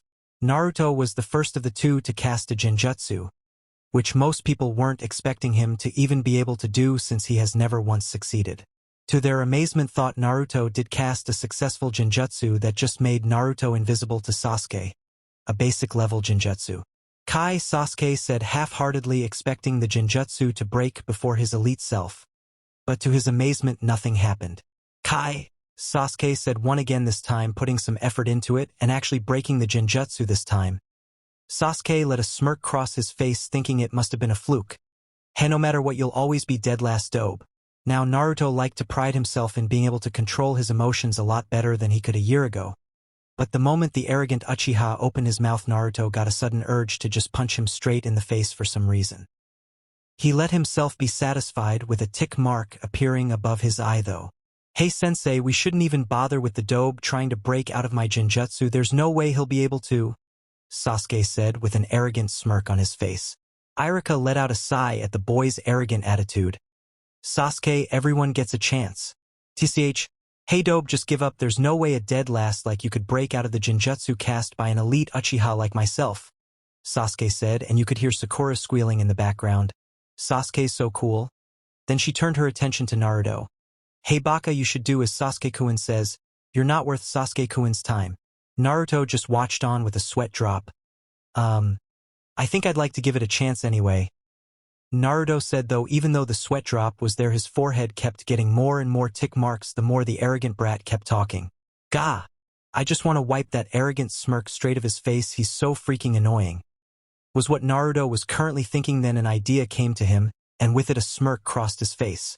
Sasuke ended up casting a low-rank genjutsu that was about low Genin rank. Wow, he's really underestimating me. With a smirk Naruto calmly stated Kai, and Sasuke's genjutsu instantly broke apart with Naruto looking as if he wasn't even struggling, which in fact he wasn't. Sasuke's smirk was instantly wiped off his face once his genjutsu was released. Wait, let me try that again, that must have been a fluke. Yeah, there's no way the Baka could have broke Sasuke-kun's genjutsu, Sakura shrieked in the background. Iruka's sweat dropped while he was about to state that there were no second chances, but Naruto interrupted him before he could say anything. Go ahead Iruka-sensei, let him try again, so I can prove to him that it wasn't a fluke. The smirk was instantly back on Sasuke's face once Naruto said that. Heh! Looks like the dobe knows how to show respect to his betters, he said, completely ignoring how Naruto said he was going to prove that it wasn't a fluke. Naruto's eye started to twitch at the Uchiha's comments. So he thinks he's my better, huh? How about I make this one more flashy and humiliating for him then? He thought with the smirk returning to his face. Sasuke then cast another genjutsu, this time one between mid and high Genin rank. Well, at least he's taking me serious this time. Naruto's smirk then grew right as he shouted Kai, as he pumped massive amount of chakra into the release. The genjutsu was released in a shockwave of blue chakra as Sasuke was pushed off his feet and landing right on his backside, while Naruto was looking down upon him with the smirk still on his face. Sasuke was clenching his fists while glaring up at the dobe. He thought of charging at the dobe, humiliating him, but he decided that he would just humiliate him in the taijutsu sparring exam. Baka, what did you do to Sasuke-kun? Sakura shrieked louder than before, making the people around her hold their ears in pain. You must have cheated, there's no way you could have beaten Sasuke-kun. Naruto's eye was again twitching. Gah! How the hell did I ever find that banshee attractive? Now I just want to go back in time and smack some sense into the younger me. She's so freaking annoying. How is it that both the emo and the banshee seem to annoy me so much? He thought to himself, questioning his sanity when he was younger. He then thought of a way to shut the banshee up, so with a smirk on his face he released another shockwave of chakra, this time blowing her off her feet. The people around her were instantly in hysterics at seeing her shocked face. Naruto then headed over and stood beside Hinata, who had a hand over her mouth trying to stop the laughter that was trying to break through. He learned that she had also been able to break through her opponent's genjutsu easily while her opponent struggled to break through hers. Once Iruka was successfully able to control the laughter that was trying to overcome him, he saw that everyone else was done. Okay class, the genjutsu part of the exam is over now, it's time for the target practice exam. Follow me outside to the training ground. Once everyone was at the training ground, they started to go one after the other in alphabetical order, taking turns at the target practice. Sasuke ended up getting a 10 out of 10, to which he let a smirk spread across his face, to which he targeted to a certain blonde-haired boy. With a roll of his eyes, Naruto stepped up to take his turn, getting a 7 out of 10. Average. Now it was time for the next part of the taijutsu exam, the sparring match. Again, people were paired up the same way as before with the genjutsu, with Naruto once again facing the arrogant Uchiha, who still had a smirk on his face from the target practice. Hell, like I said, once a dobe, always a dobe, he said again, making a tick appear above Naruto's eyebrow. What is his problem? I mean, I completely humiliated him in the genjutsu exam, so why does he keep thinking he's so freaking superior to me? The rest of the students had not yet begun their own spars, as all eyes were set on the two boys about to face off. Normally Iruka would have shouted at the students to stop watching them and to get on with their own matches. But for the moment Iruka's attention, like everyone else's, was focused solely on the two boys that were about to face off. I'll make you pay for earlier, a dead last like you will never be better than an elite like me. The Uchiha kept ranting, trying to get it through the blonde's head that he would always be nothing when compared to him. Okay, seriously, is he ever gonna shut up, or is planning to talk me into submission? Although that does sound nice if it at least makes him shut up. Naruto thought in annoyance at the arrogant boy's never-ending rant of how he's king of the world or something like that. Naruto tried to tune him out, but then he heard something that instantly caught his attention. "Hey, I've seen you hanging out with that Hyuga girl, who also happens to be an elite unlike you. Maybe I should take her from you and show her how it is to be with a real elite as my mistress for when I rebuild my clan," Sasuke said with a smirk on his face. Everyone could not believe what the Uchiha had just said. Well, except for Sakura, who said, "Yes, Sasuke-kun. That girl can be our little slave." Snap! Once everyone heard the snap, all eyes were moved away from the Uchiha to Naruto, only to find the spot he was once at empty. All except one person who kept her eyes on her, Sasuke-kun. Kyaa. Naruto Baka let go of Sasuke right now. All eyes then went back to where Sasuke was to see Naruto standing next to Sasuke with his left foot forward and his right hand holding Sasuke's face. "You've gone too far this time," Naruto said in a voice that sent shivers down everyone's spines. With a heave, Naruto then slammed the back of Sasuke's head into the ground, instantly knocking him out cold. Everyone watched this happen with wide eyes and jaws dropped as the supposedly dead last had instantly defeated the elite Uchiha in just one move with little to no effort. What the hell was with that speed? That's at least low-mid Chunin level speed, thought a slack-jawed Iruka, not believing his eyes. "Naruto, what kind of training did you go through?" He then finally noticed how everyone else has still not started their match. When he was about to yell at everyone to stop gawking and start their matches, he was interrupted by a shriek that should not have been humanly possible. "Naruto Baka, what do you think you're doing to Sasuke? He's an elite Uchiha. You have no right to harm your betters. You better bow down and beg for his forgiveness, you dead last." The pink banshee shrieked to the boy, who looked at her in boredom. "You done yet?" he questioned. With another shriek, Sakura then charged straight at Naruto, making him lift an eyebrow at her action. "Does she seriously think she can hurt me?" Sakura swung at Naruto, only for him to disappear. With a quick chop to the back of her neck, Naruto ended up knocking her unconscious, not even bothering to try to catch her. He then looked towards Ino, who she was supposed to spar with. "Sorry, Ino. Looks like I left you without a sparring partner." With a blush, Ino then spoke back to Naruto. "And no, it's fine. She charged at you, so it's not your fault anyway." Naruto smiled at her response, getting another blush from her. Looks like she's changed for the better since I've been gone. If it's okay with you and Iruka-sensei, I could fill in as your partner if you want me to," he questioned while glancing at Iruka from the corner of his eye. "If it's okay with Ino, then I will allow it," was all he said. Naruto then refocused his sight back on Ino, who gave a nod of agreement. Once the spar was done, with Naruto really just dodging her attacks while commenting on hole in her guard, Iruka then spoke up. "Alright, the taijutsu part of the exam is over now. All that's left is the ninjutsu part. So line up, and when it's your turn you will perform the kawarimi, henge, and bunshin jutsu in that order." "Nice job, Ino. With a little refinement you would be a fine kunoichi," Naruto said with a kind smile on his face before heading over to the line, not noticing the blush that had spread on her face. "Why am I blushing so much? I mean, it's Naruto, although it does feel nice being acknowledged for the hard work I put into my skills," she thought to herself. When she had gotten over fangirl mentality, Ino had actually started to work harder on her ninja skills, trying to become a kunoichi of Konoha instead of some mindless follower. This in turn had made her father proud at his daughter's resolve, especially when she came to him asking for help in her training and taking her clan jutsu training more seriously. Though that he approved of the most was that she was no longer going on her diet and had stopped starving herself. The students were all lined up with Naruto near the end, for the line had been reorganized into alphabetical order, just like with the target practice exam. Sasuke and Sakura had been woken up through the use of smelling salts that were always carried around during the exams in case someone was knocked unconscious like they had. The two were currently glaring at the blonde boy who had made them unconscious in the first place. But fortunately for the blonde, neither of them had said anything yet and just stuck to glaring.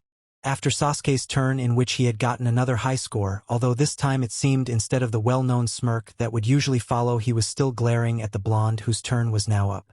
Naruto decided he had stuck out too much so far and decided to go back to his average score plan. So he performed both an average Kawamire and henge, in which he had to transform into Iruka-sensei, and now it was time for the bunshin. Just as he had gathered the chakra and was about to perform an average bunshin, a feeling came across him. One that he was quite familiar with. The feeling was telling him to fail the bunshin. Now usually no normal person would follow such a feeling. For Naruto, though, he had been instructed to always follow the feeling by Riku-sensei if the feeling ever came about, which he has been whenever he's had the feeling before. Flashback. Naruto, I will now tell you one of the most important abilities that all Keyblade bearers end up with. Riku stated, catching Naruto's attention at the thought of learning a new skill. All Keyblade wielders end up with what you could call a sixth sense, you could call it a reaction. The reaction is basically a highly tuned form of instinct. The reaction is when a person gets a strong feeling of what they should do next. Riku stated. Seeing Naruto's confused face, he decided to bring up an example. Naruto, have you noticed how that even though you've never wielded a sword before, you are able to fight like that of a master swordsman? Getting a nod, he continued. That is basically a lesser form of the reaction sense. What is basically happening is that your body is instantly reacting to the situation you are in and inputs information into your body what to do. For sword battle, it tells your body how to swing and when to block. For example, the combos you pull off is a chain of reactions telling your body how to combine a chain of attacks to damage your opponent. There are times where the feeling may have nothing to do with battle though. Say if you are presented two paths, the reaction sense may instruct to you which path you would need to go. Riku explained, hoping he got the full importance across to him. I think I understand, so what you mean in this reaction is basically your instinct telling you what to do in any given situation that may lead to a favorable outcome. Naruto said, trying to summarize what his sensei had told him. Getting a nod from Riku, who was happy that the blonde had truly understood how important the reaction can be. Remember, Naruto, if you ever feel a reaction coming, follow it. Do not question it, for it will always save you and bring you to a favorable outcome. End flashback. So Naruto, putting full faith into the reaction, pumped up to much chakra into the Bunshin jutsu. And with a poof, a failure of a Bunshin appeared, though a puff of smoke looking like some boneless blob. Hehe, sorry sensei. Seems like the Bunshin jutsu is still too much for me, Naruto said with a sheepish look while rubbing his hand on the back of his head. Iruka let out a sigh. Damn, and he was doing so well too. But the ninjutsu exam is something you must pass, unlike the other two. Iruka looked at the blonde and with a solemn expression he said, I'm sorry Naruto, but if you can't perform a successful Bunshin jutsu, then I'm going to have to fail you. Hehe, it's okay Iruka-sensei. I guess it was too soon for me to try the Genin exam. I mean, I have been gone for a year now, Naruto said before going with the rest of the group back to the classroom. Iruka then announced that everyone but Naruto had passed and that they should come back next week for team assigning. Once he was done, he dismissed the class with Naruto being the first one to leave, giving no time for Hinata to try to comfort her crush. I hope Naruto's going to be all right, she thought to herself with a worried expression. Outside the classroom on the swing, where he was after he failed in the canon, Naruto was currently sitting on the swing outside of the classroom, which was always his little quiet spot to where he could think without being bothered. He was currently mulling over the reaction he had in class while ignoring the blatant stares and whispers being directed towards him by the parents of the students that did pass. Now I just have to wait and see why the reaction wanted me to purposely fail. Naruto thought to himself, not even worried about him failing, placing full trust into the reaction. As if to answer his question, the other Chunin that was assisting Iruka-sensei came up to Naruto. Naruto, he called, catching the boy's attention. Mizuki-sensei? Naruto said with a raised eyebrow. Hey Naruto, I know that Iruka may have failed you, but what if I told you a little secret about how you could pass? Mizuki said, inwardly smirking as he set his plan to motion. Why would you tell me the secret? Naruto questioned, trying to see where this may be leading. Well, since you were doing so well in all the other exams and only failed the Bunshin exam, I believe you deserve another chance, was the answer he received.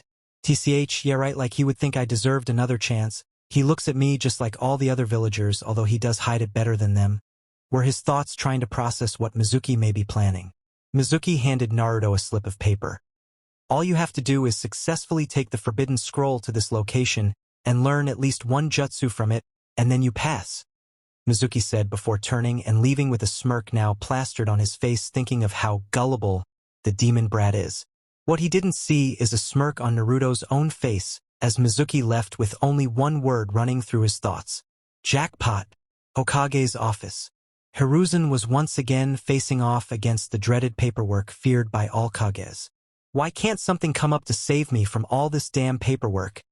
Hiruzen sighed after looking at the piles of paperwork that still needed to be completed. It seemed as if his request was about to be granted as Naruto suddenly barged into his office. "Naruto, what are you doing here so late at night?" Hiruzen questioned. For it indeed was laid out with the sun long since setting. "Hokage-sama." Naruto started instantly catching his attention, for Naruto would usually always address him as Gigi. "There is a traitor in Konoha." Hiruzen's eyes widened, then instantly turned serious. Traitors were indeed a serious issue that must be dealt with as quickly as possible before any village secrets can be revealed. "Naruto, who is the traitor? And do you have any proof?" the Hokage questioned. "The traitor is a chunin named Mizuki. He currently assists Iruka-sensei at the academy." Naruto answered for the first part of the Hokage's question. "Currently I have no proof, but I have information on what he plans to do." Hiruzen motioned for Naruto to continue and explain with what he knew. "Mizuki planned to trick me into stealing the forbidden scroll of sealing and bring it to him," Naruto said. The Hokage's eyes widened at the implications of what Naruto just said. "This is more serious than I thought. To think that he would try to include Naruto into his scheme to steal the forbidden scroll of all things. If that had gotten into enemy hands, then who knows what would have happened," thought Hiruzen, who was currently trying to figure out a way to capture Mizuki. "The problem is there's no proof, and I highly doubt the council will take Naruto's word over anyone else's," thought Hiruzen, but then Naruto decided to inform him about his own plan. "Gigi, I say that I go along with Mizuki's plan and bring the scroll to the designated location where I will then capture him with proof," said Naruto, to which Hiruzen instantly tried to deny. "Naruto, I'm glad you wish to try to capture the traitor, but he's a chunin while you're not even a genin yet. I'm stronger than you think. I assure you that I can handle him. Here, how about this, Gigi? If I perform a jutsu that can knock you out, we go along with my plan," Naruto said, already having a jutsu in mind. Hiruzen decided to go along with this, having confidence that nothing Naruto could do could knock him out. "Naruto, I highly doubt you will be able to knock me out. But go ahead. Though once you fail, you must throw away your plan to try to confront him yourself." "All right, Gigi. But don't hold this against me, you brought it upon yourself," Naruto said before performing a hand sign and being covered in smoke. "A henge, surely he doesn't think that will do anything to me." Hiruzen could only wonder. "Oiroke no jutsu." Then the smoke cleared to show that where Naruto once stood was now a busty blonde with hair tied up in twin tails, with smoke barely keeping her modesty. Naruto had originally created this jutsu to play a prank on Riku. The reason being was that Riku always seemed to be calm and collected and nothing ever seemed to get to him. That changed though once Naruto had revealed his newest jutsu. I still remember Riku-sensei's reaction to that jutsu. Still can't believe he shot that far back from a nosebleed. Hiruzen was then knocked out by massive nosebleed that rocketed him backwards out of his seat. "Sorry about that, Gigi," Naruto said before heading over towards a shelf packed with numerous scrolls. After a while of searching, Naruto finally found the scroll he was looking for. "All right, I got it. No, I just need to set the trap and catch the traitor. Forests surrounding Konoha. All right, now that I'm where he wanted me to be, now I just gotta wait for him to show up. I've got a scroll here filled with powerful jutsus and time to kill," Naruto thought to himself before opening the scroll and looking over the names of the jutsus and a brief skim over the description. Most of these seem either too dangerous or just don't fit with my style. Wait, what do we have here?" Naruto thought to himself before stopping on one jutsu in particular. "Tajukage Bunshin no Jutsu. Now why would this be here? Here we go. Equally distributes chakra between the clones, and it's a solid body clone. Still doesn't explain why it's in the scroll. Sure, it can be dangerous, but not enough to be a kenjutsu. Oh wait, here we are. Wow, that explains it. This is actually perfect for someone like me." And with that, Naruto had decided on which jutsu he would learn while killing time waiting for Mizuki to come and fall for his trap. Iruka's house. Iruka was currently thinking back to the night the Kyuubi had attacked Konoha, the night he had lost his parents, making him an orphan just like Naruto. He was broken out of his thoughts though when there was a sudden knock on his door. Iruka answered the door only to find Mizuki, his assistant, behind the door. "Iruka, we must go to the Hokage's office. Naruto has taken the forbidden scroll of sealing as a prank." Iruka was shocked. He couldn't believe that Naruto would do something so foolish which could be seen as traitorous. Iruka and Mizuki then headed towards the Hokage's office, stopping outside of after seeing a mob of angry ninja. They then saw the Hokage speaking to the ninja. "Naruto has indeed stolen the forbidden scroll of sealing. Find Naruto and do not let the scroll enter into the wrong hands." With that, all of the ninja spread out into different areas hoping to find the boy. There now Mizuki is heading towards Naruto. "I leave the rest to you." Be safe. Irika then headed towards the woods in hope to find Naruto, while Mizuki decided to spread the news and then make it seem like Naruto ran off with the scroll. Forest outside Konoha. Naruto had long since mastered the jutsu and was currently waiting for Mizuki until he felt a familiar chakra signature heading his way.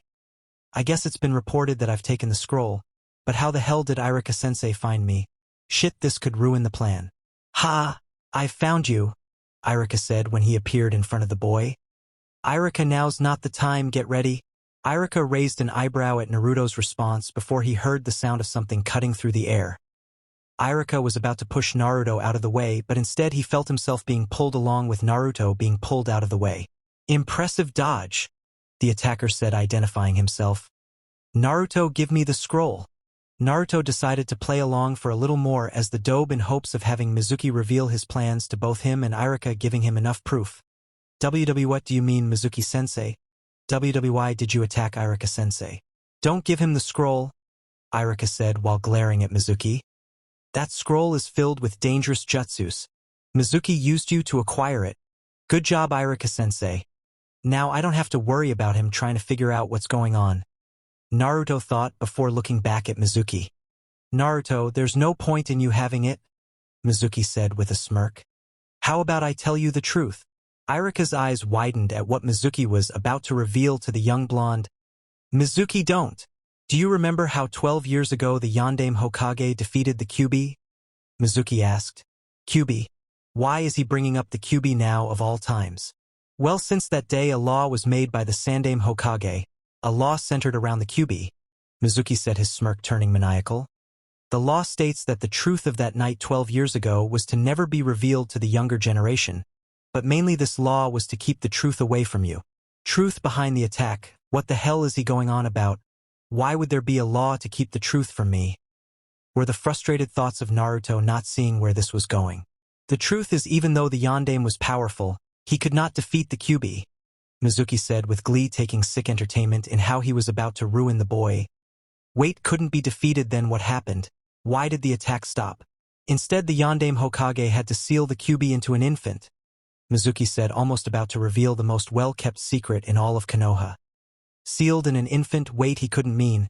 But then all those glares and that night, it's all starting to make sense. The Kyuubi was sealed into you, Naruto Uzumaki. You are the Kyuubi, Mizuki said while shouting the last part. Naruto was shaking, making those around him thinking he was shivering in fear or disbelief. But both were wrong, he was shaking with pure anger. How dare they? The reason they hate me is because the Kyuubi is sealed inside of me. Don't they know that doesn't make me the Kyuubi, but the seal that holds it back from killing all of them? How dare they? Hey, moron!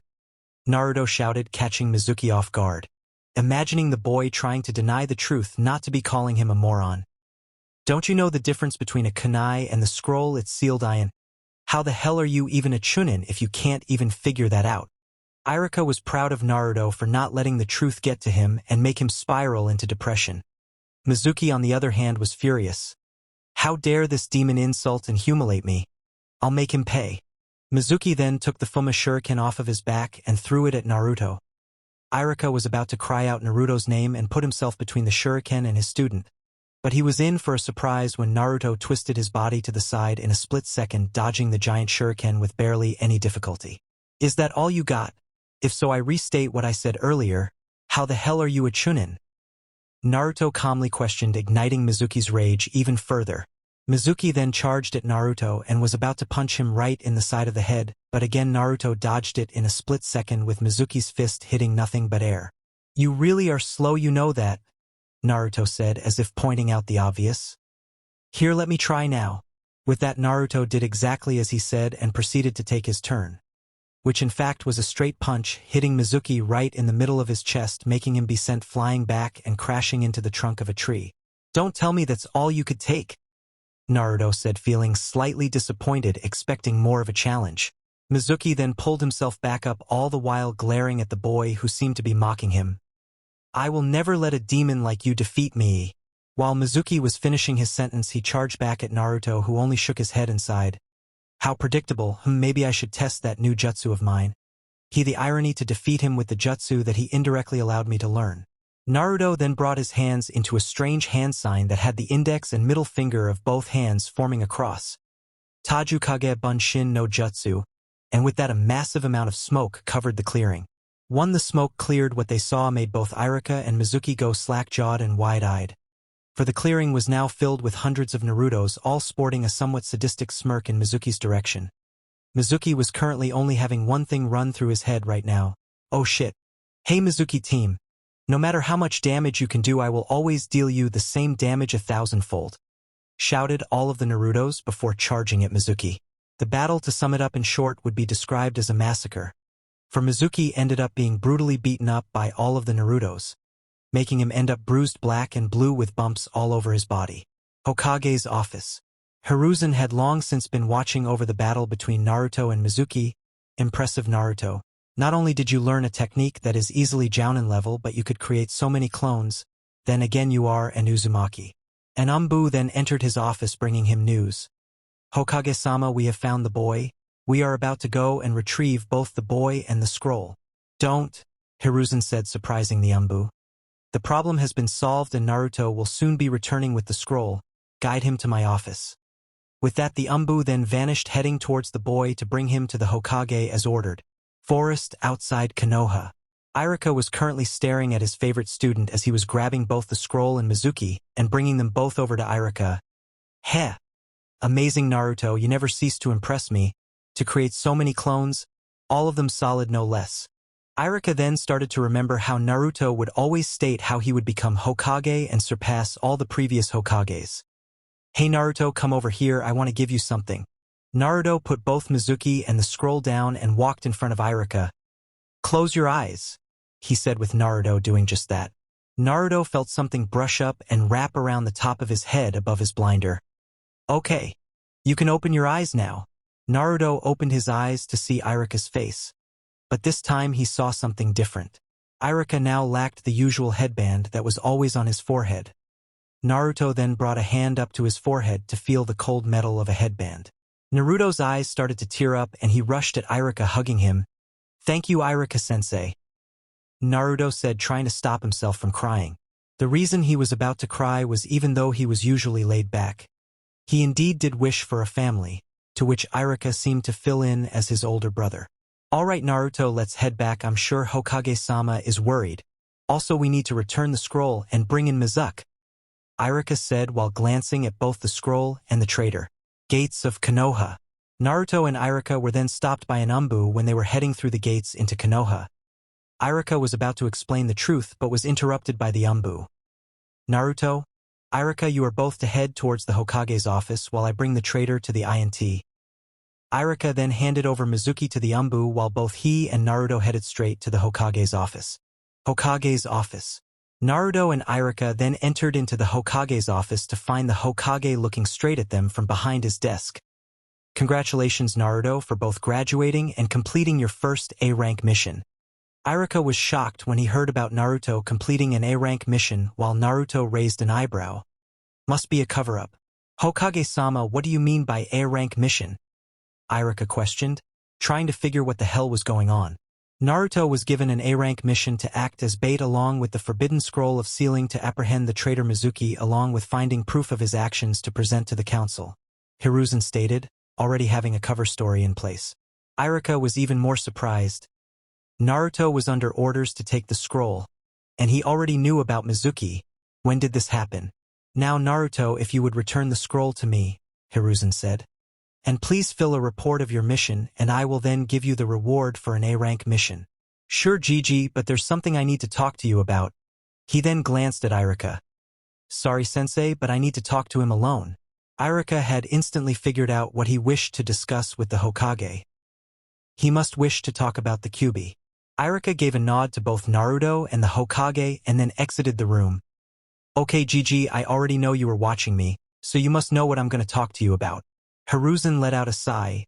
He had always been dreading the moment he would have to explain about the Kyuubi to Naruto, although he expected Naruto to be older by the time he did. Well, as I'm sure you already know, even though the Yondaime was powerful, he could not defeat the Kyuubi, so he instead had to seal inside of an infant. That infant was you, Naruto, Hiruzen said, basically repeating what Mizuki had told him except about how he was the demon. Hee hee, I'm trying to figure out how I didn't figure that out. I mean, my birthday is on the same freaking day the Kyuubi attacked. Then there's the glares and also the night 1 year ago, Naruto said while saddening the Hokage while he was hearing about what Naruto had to go through. Okay, Gigi. No more secrets. Tell me who my parents are, Naruto said, wishing to get all the secrets out of the way. Hiruzen again sighed. It seems many secrets will be revealed tonight. All right, Naruto, I'll tell you, but listen and do not interrupt me until I'm done, Hiruzen said. I'll start off with you, father, I guess, and get that out of the way. Naruto, your father is the Yondaime Hokage, Minato Namikaze, Hiruzen said, to which Naruto's eyes widened. Your father truly loved you, Naruto, and he would always regret how he had to seal the Kyuubi into you, but he had no other choice. I'm sorry I could not reveal who your father was. But you see, your father had made many enemies, especially from IWA, who would surely send out assassination attempts upon the son of the Yellow Flash. Naruto nodded in understanding. A ninja such as the Yondaime Hokage would indeed make many enemies. Heck, in IWA alone, he had defeated a whole army using the Hiraishin no Jutsu, gaining the nickname the Yellow Flash. Your mother's name was Kushina Uzumaki. She was actually much like you are, always shouting to everyone how she would be the first female Hokage, Hiruzen stated, chuckling to himself, remembering the redhead's antics from when she was younger. She's actually the last Uzumaki from a hidden village named Yuzushiyogakure. She later became the Kyuubi's second container after another Uzumaki named Mido Uzumaki, the wife of the Shodaime Hokage. The Hokage said, revealing that Naruto was actually not the first container of the Kyuubi. So you're saying my mother was a Jinchuriki before me? Naruto questioned, shocking Hiruzen. Naruto, how do you know about Jinchurikis? He asked, wondering how the boy learned of such a word. Hee Gigi, I've been gone for a year. I ended up learning several things while I was gone, he said while the Hokage gained a look of understanding. I guess being away for a year would allow Naruto to learn of several things. Anyways, your mother and father had to keep their relationship a secret for fear of attack upon Kushina to get revenge on Minato. The old man stated, getting an understanding look from Naruto. That means that they also had to keep your birth a secret. Naruto, you see, during childbirth a Jinchuriki seal becomes fragile, and while I do not know what happened during your birth, I do know that the Kyuubi ended up being released and attacked the village, Hiruzen said, explaining how the Kyuubi even ended up attacking the village. Naruto was currently trying to wrap his head around the information that had been revealed to him. Not only was he the Jinchuriki of the Kyuubi, but he was also the son of the Yondaime Hokage. Hokage, seeing the stress Naruto seemed to be under, decided to bring something up to change the topic to something lighter, and something that actually made him let out a perverted giggle. Hey Naruto, as you know, you are the last member of both the Namikaze and the Uzumaki clan, Hiruzen said, getting a raised eyebrow from Naruto, wondering what the Hokage was trying to get at. Well, since you are the last of both clans, you end up falling under the CRA. Naruto instantly paled. That crafty, perverted old man, was the thoughts of the blonde. Usually most men would be ecstatic at such news, but not Naruto. For Naruto never had any plans to pair up with multiple women. In fact, he was currently trying to get to know Hinata better and maybe even start a relationship with said girl. Hinata? Oh shit, how will she take this? Naruto thought after having his mind drift to the girl he had kissed only a couple of days ago. Hiruzen, meanwhile, was chuckling to himself the entire time, seeing the display of emotions that kept playing over Naruto's face. Hey, I wonder what kind of harem Naruto will have, he thought, releasing another perverted giggle. Hiruzen, though, knew there was another matter to bring up, so he calmed himself down and returned to being serious as he was before, mentioning the CRA. Naruto, now that you know who your parents are, I plan to announce your heritage to the rest of the village if you end up entering the Chunin exams in a couple months' time, Hiruzen said, wishing to somehow make his surrogate grandson's life easier by giving him what is rightfully his. Naruto then nodded, agreeing with what the Hokage had said. All right, Gigi. I think I'ma go ahead and do this report now so I can head home and sleep. Naruto then handed Hiruzen the scroll and proceeded to filling out the report before acquiring the reward for the A-rank mission. With everything done and nothing else to do, Naruto then headed home to get some sleep after a long night. Time skip. Naruto's apartment. It had been a few days since Naruto's defeat of Mizuki, with him becoming a Konoha ninja. During the time in between, Naruto had ended up meeting the Hokage's grandson, Konohamaru, and his private tutor Ebisu. Somehow Naruto had ended up becoming Konohamaru's boss, with him ending up teaching the boy how to perform the Oiroke no Jutsu. He also ended up creating another jutsu called Harem no Jutsu, which he used to have Ebisu end up being sent flying by a massive nosebleed. Naruto was currently waking up after a good night's sleep and getting himself prepared to go to class today. I wonder who my teammates are going to be, wondered Naruto. For today was indeed the day that all the new Genin of Konoha will be arranged into teams of 3. I hope I'm teamed up with Hinata. Time skip. Academy classroom. Naruto walked through the doors to the classroom and spotted all his other classmates who became Genin. Looking for a certain someone, Naruto ended up finding Hinata and walked to go sit next to her. But on his way he was stopped by a certain duck-butted Uchiha. "Dobe, what are you doing here? Only those who passed are supposed to be here," the Uchiha said, hoping to get the Dobe back for all the humiliation he got during the exam. "Hey Duck, but can't you see the height he ate?" was his only answer as he walked past the glaring brooder. He continued to walk until he was next to Hinata, who seemed to be preoccupied with her own thoughts, seeing as she didn't even notice he was there. "Hey Hinata," he said, gaining said girl's attention, who looked up at him in surprise and what seemed to be relief. "Anna Naruto, I thought why you failed." "Yeah, I did, but I was given a second chance seeing how I did so well on all the other tests," he said, smiling while getting a smile in return. "That's great, Naruto," she said without stuttering, showing how happy she really was that she would be able to graduate with her crush and maybe soon-to-be boyfriend. "Hee, I hope we end up on the same team," he said, getting a shy nod in return from the Hyuga heiress. Naruto had ended up holding a conversation with Hinata and greeted some of his friends while he was waiting for the class to start. Finally, after a few minutes, Irika walked into the classroom. "Okay, class starting today. You are all finally real shinobi of the village, although you are all currently Genin."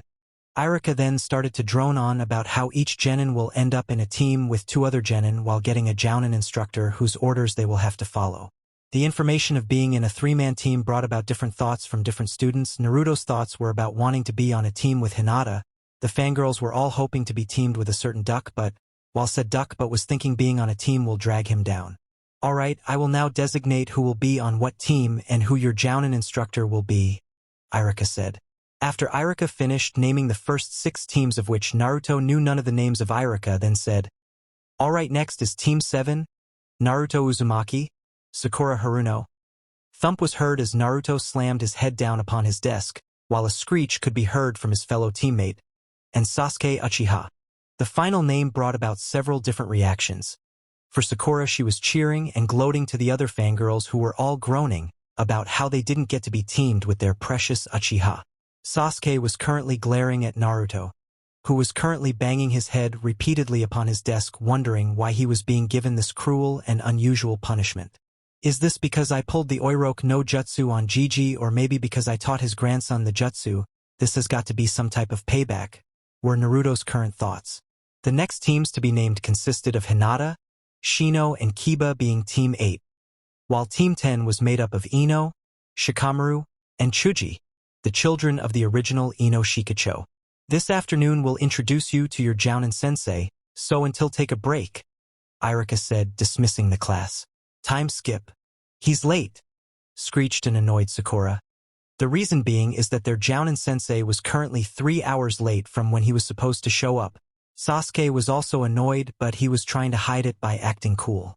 Naruto, on the other hand, for some strange reason was grinning like a madman. "There is only one Jounin who's ever this late. Maybe this will make up for who I'm teamed up with."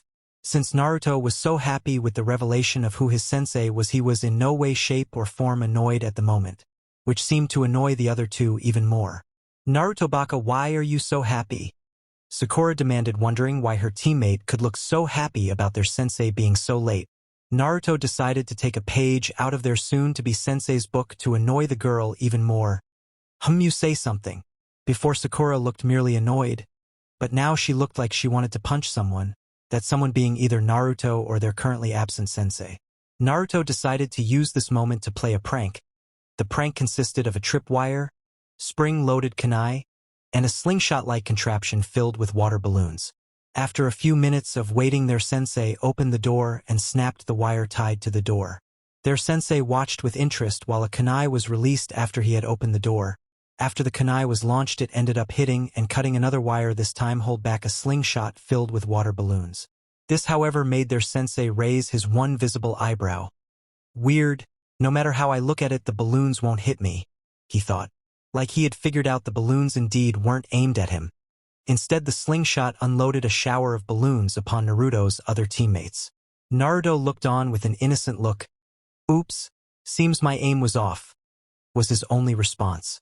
Kakashi let out a chuckle. How can I say this? My first impression is, well, one of you has a good sense of humor while the other two, he said the first part while looking at Naruto before turning towards the soaking duo. You need to train your reaction. Sasuke and Sakura seemed to be deciding which of the two to take their fury out on, but Kakashi had other plans. Well, you two dry off, then meet me and Naruto on the roof. Academy roof. Naruto's now dry teammates had just arrived to the roof after drying themselves. Seeing this, Kakashi decided to get started. Well, let's begin with introductions. What do you want to know? Sakura asked. How about your likes, dislikes, your dreams, and your hobbies? Kakashi answered. Sakura then asked, why don't you start with yourself first? Okay then, my likes and dislikes are none of your business, my dreams, and I have a lot of hobbies, he said, getting a sweat drop in return. Sakura and Sasuke's thoughts were along the lines of, he only told us his name, while Naruto was trying to stop himself from laughing. So Pinky, why don't you go now? Said Kakashi, with Sakura gaining a tick mark at the nickname. My name is Haruno Sakura. The things I like, she glanced towards Sasuke while blushing, and dreams for the future. She took another glance at Sasuke. What I dislike are Naruto Baka and Ayano Pig, she said while screaming out the last part. Finally, my hobbies are, and she ended with a final glance towards Sasuke. Naruto and Kakashi gained a sweat drop while gaining the same thought. Great a fangirl, she's gonna end up a liability most likely. Okay, you next, duck butt, Kakashi said while changing his focus to said duck butt. Sasuke gained a tick mark but didn't show any other emotions, probably trying to keep up the cool act. My name is Uchiha Sasuke. I don't really like anything while I dislike many things. He said this part while allowing a brief glare at Naruto. My dream. No, my goal is to restore my clan and kill a certain man, he finished. So, an Avenger, Kakashi thought while Naruto's thoughts were along the same line. Now finally you, the one on the right, he said while Naruto's teammates completely missed how Kakashi didn't give him a mocking nickname. Hihi, my name is Naruto Uzumaki. My likes are ramen and my precious people, my dislikes. Well, I'll keep that to myself. My dreams are to become Hokage, and finally my hobbies I guess would be pranks, he said while not revealing much. He also got a glare from his teammates at the mention of pranks. He seems mature then from a year ago, except for the pranks, were Kakashi's current thoughts. So in the end it's a fangirl, an Avenger, and an enigma. Right now to Kakashi, Naruto was a mystery. He had no idea how the boy could have changed over the year and seemed to be keeping that information to himself while the other two basically stated what kind of person they are. Well, more like showed what kind of person they are for Sakura's case. Alright, that's it for the introductions. By tomorrow we will start our shinobi duties, Kakashi said when he finally got focus out of his thoughts. What will we be doing tomorrow? Naruto asked, truly wondering what is in store for him tomorrow. Well, tomorrow we will begin with survival training, he said, getting the interest of all three of them. Why is our first duty training? Sakura asked. We've already had enough training at the academy. Naruto could only cite to himself. Academy training, not something that will last us. Hopefully she will learn that. This time is different, Kakashi said. This time I will be your opponent. If you fail though, you will be sent back to the academy, he said while giving all of them a serious look. Also, there is a 66% chance of failing, and if you fail you will be sent back to the academy. This got several different reactions. For Sakura, she voiced her reaction. But we already passed the Genin exam. That was only to see who had a chance to become a Genin. This is the real test though, Kakashi stated, showing no emotions. For Sasuke, he was glaring at Kakashi while his thoughts were along the lines of, I cannot fail. I am an elite Uchiha, and I will not let anything hold me back from killing him. While Naruto's thoughts were more calculative, so 66% chance of failure, so 2/3 chance of failing, while all of us have a 1/3 chance of passing and there's 3 of us. I think I see where this is going, but I need more information. Something is being left out. Oh, by the way, I recommend you to skip breakfast, otherwise you might throw up. And with that said, he left, leaving the 3 Genin alone. All three of them left the roof with their own thoughts while heading home to wait for tomorrow. Training ground. Sasuke and Sakura were currently at the training ground waiting for their other teammate and sensei. It had already been 2 hours since they were supposedly meant to meet up at, but there was not a sign of either. After a few more minutes of waiting, one of the two had finally shown up, to which Sakura decided to reprimand for being late. "Naruto Baka, you're late." Naruto could only raise an eyebrow. You do know that Kakashi is late for everything by about 3 hours, right?" He asked, only for both his teammates to develop a twitch upon their eyebrow, giving him his answer, "Guess not." A minute another Naruto arrived with a bowl of ramen in his hands, which was then grabbed by the Naruto that had shown up first. "Ah! Finally a nice bowl of ramen in the morning." "Naruto Baka, Kakashi-sensei told us not to eat," Sakura said while accusing the boy of disobeying orders. "Actually, he didn't," he said. Before Sakura could refute back, he continued. "He recommended us not to eat. He didn't say we weren't supposed to." With that, he dispersed his clone, and to his surprise he gained memories of him going to Ichiraka's ramen and ordering the ramen. "What just happened? Did I just gain the memory of my clone? I'm gonna have checked that out after the test. This might become something extremely useful," were his current thoughts. With another hour of waiting, Kakashi finally showed up and his eyes fell upon the trio he was about to test. "Yo!" With just that one word, he greeted his students as if he didn't just make them wait 3 hours. Well, 2 of them anyway. Even after Naruto showed up, he took a quick nap after finishing his bowl of ramen. "You're late," was the only answer he received from one of his students, who decided to bring to point out his tardiness by screeching at him. Getting back to business, Kakashi brought out an alarm clock. "Okay, this is set for noon. Your goal is to take these 2 bells for me before the time's up," he said while bringing out said 2 bells. "Those who don't have a bell by noon will be tied to a stump and get no lunch," he said while pointing out 3 tree stumps, with one of them being the resting place for the alarm clock. He guessed it's a good thing I did eat," Naruto thought while his teammates were glaring at him. "All you have to do is take 1 bell, but if you fail to take a bell you will fail and be sent back to the academy," Kakashi said with a serious look on his face. "But sensei, there's only 2 bells," Sakura said, getting a response from Naruto. Yeah, I'm pretty sure he already said that. Exactly, no matter what, one of you fails and will be sent to the academy," he said while looking at his students to see how they were reacting. Naruto just had a smirk on his face. So that's what was missing. He makes sense now. Sasuke had his eyes narrowed while glaring at Kakashi. "No matter what, an Uchiha like me will not fail, especially not until I kill him." While Sakura seemed to be glaring at Naruto for his crack at her about her stating the obvious, but also seemed to be taking glances at Sasuke. "This is a test for my love. I will not fail. Use anything at your disposal. Also come at me with the intent to kill, otherwise you will fail," Kakashi said, earning a response from Sakura. "But sensei, what if we hurt you?" Naruto and Kakashi could only look at her as if she were stupid. Did she really just ask that? Were both of their current thoughts. "Sakura, I think he'll be okay," Naruto said with a sweat drop on the back of his head. With everything he needed to say being said, he decided to proceed with the test. "Begin." Once he said those words, all 3 of the genin disappeared from in front of him. "Stealth is a major ally for any and all shinobi," Kakashi said while looking around at where they were hiding. Seems they've hid pretty well." Sakura was currently under a bush while Sasuke seemed to be up in a tree, and Naruto was. Kakashi's lone visible eye widened. "What? Where's Naruto? I can't even sense him."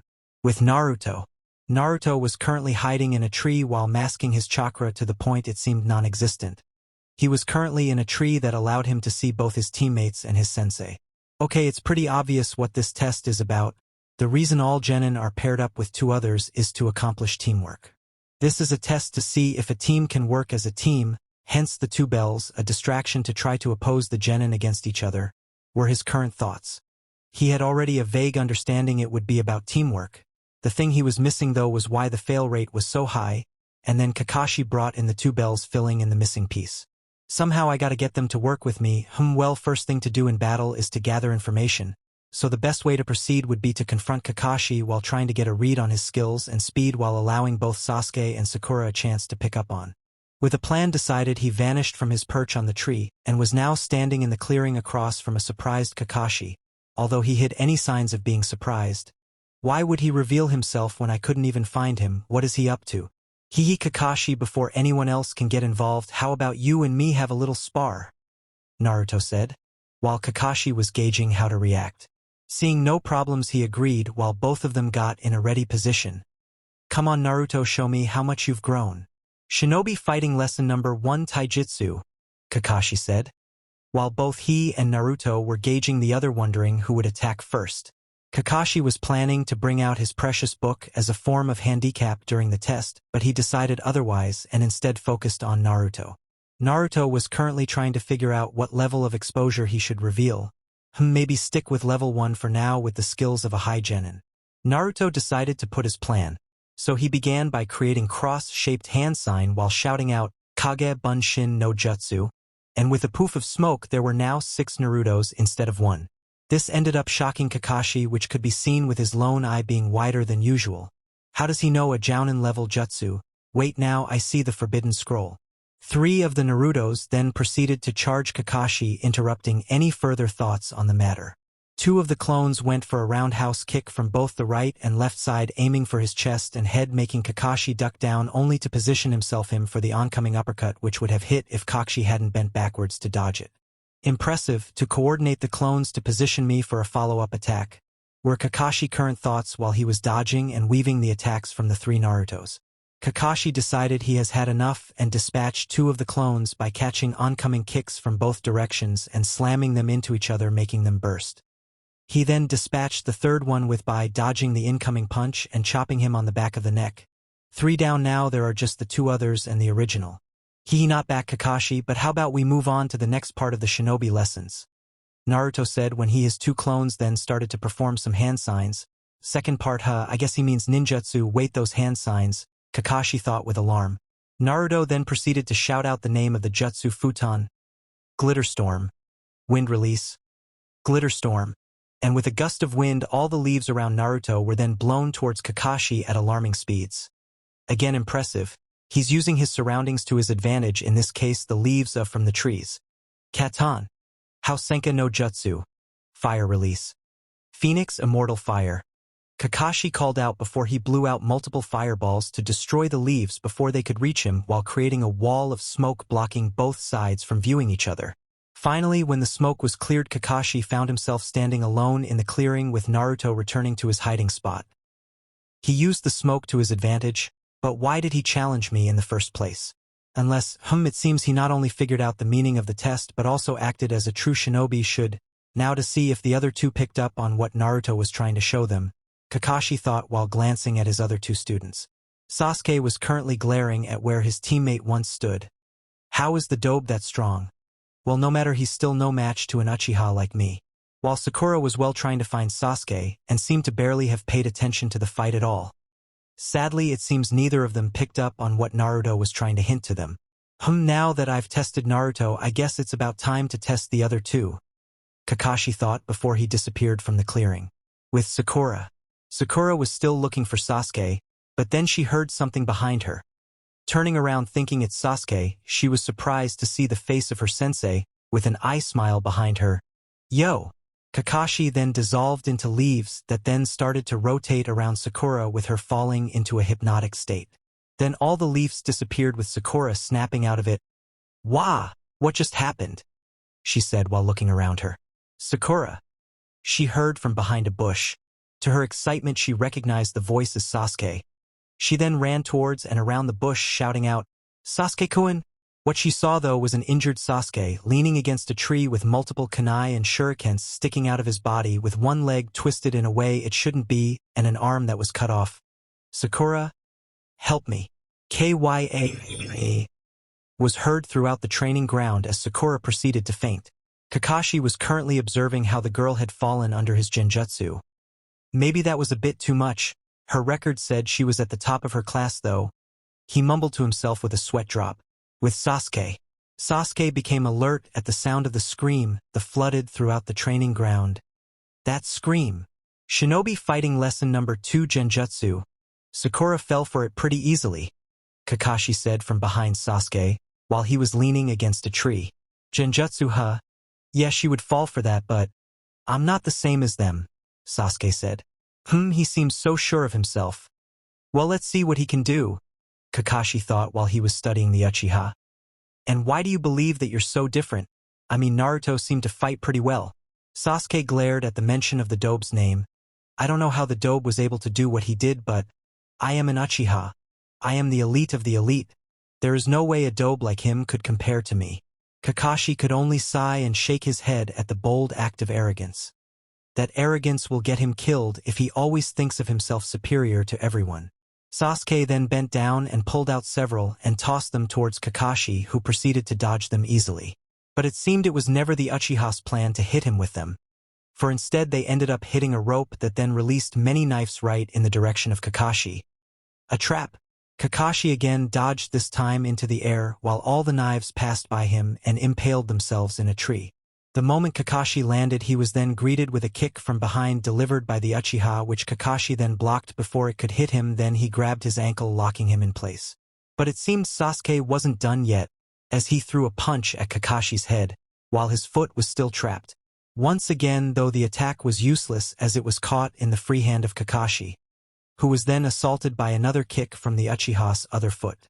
Kakashi ended up crossing his arms while still holding on to the Uchiha's limbs to block the oncoming overhead kick.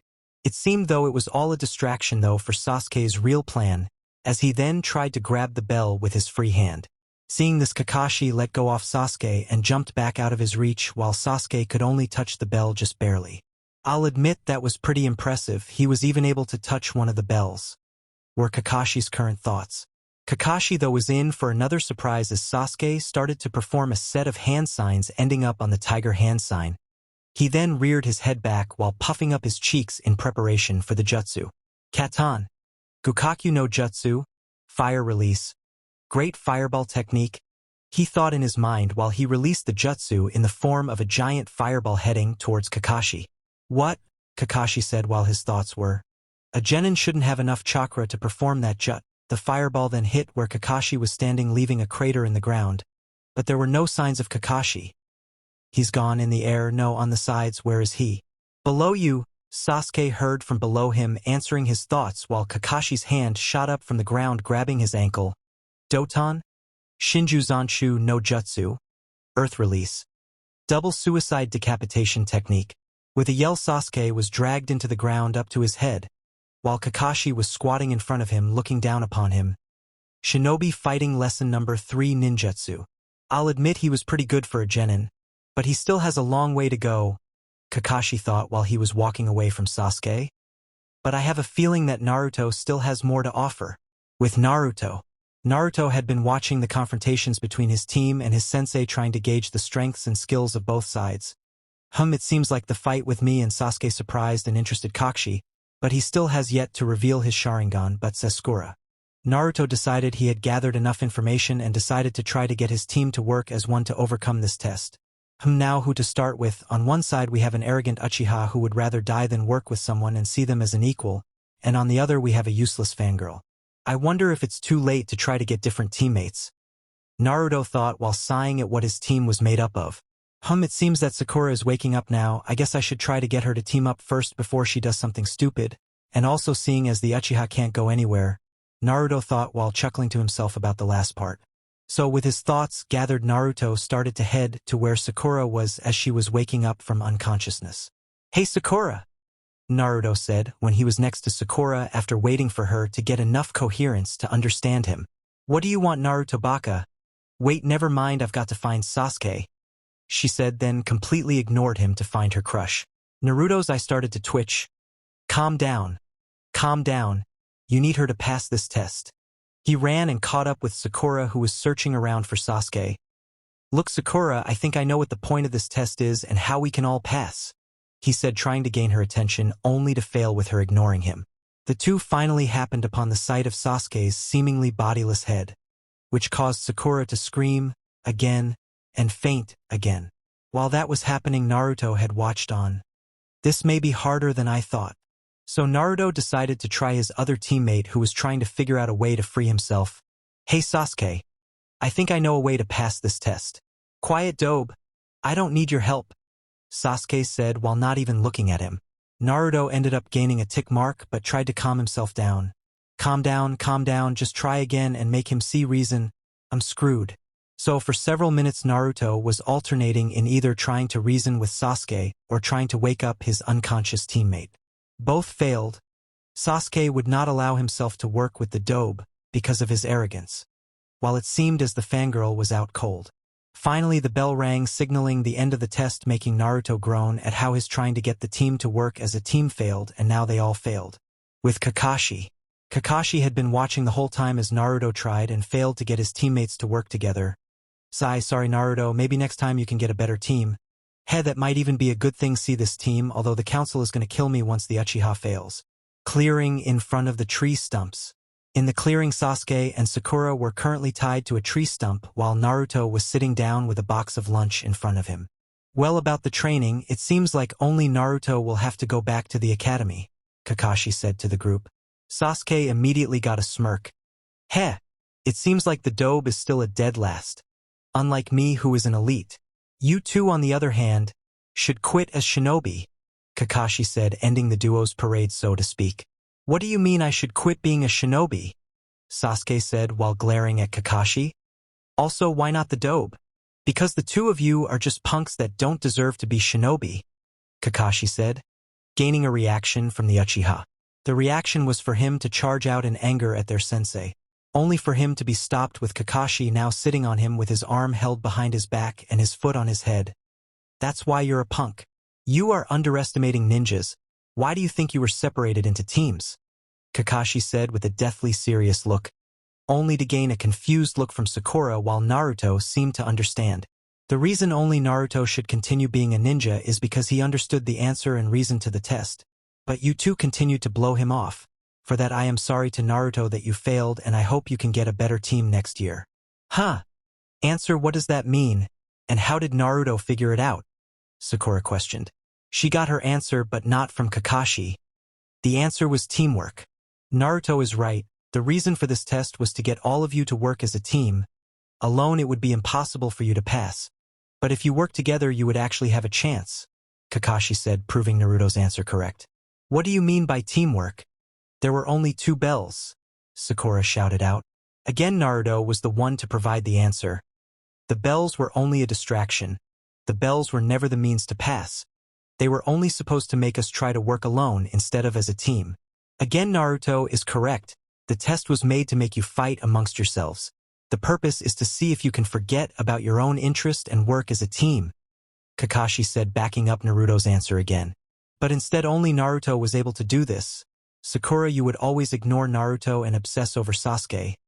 Sasuke, you would always ignore both of your teammates to work alone. Even though individual power is important, teamwork is even more important.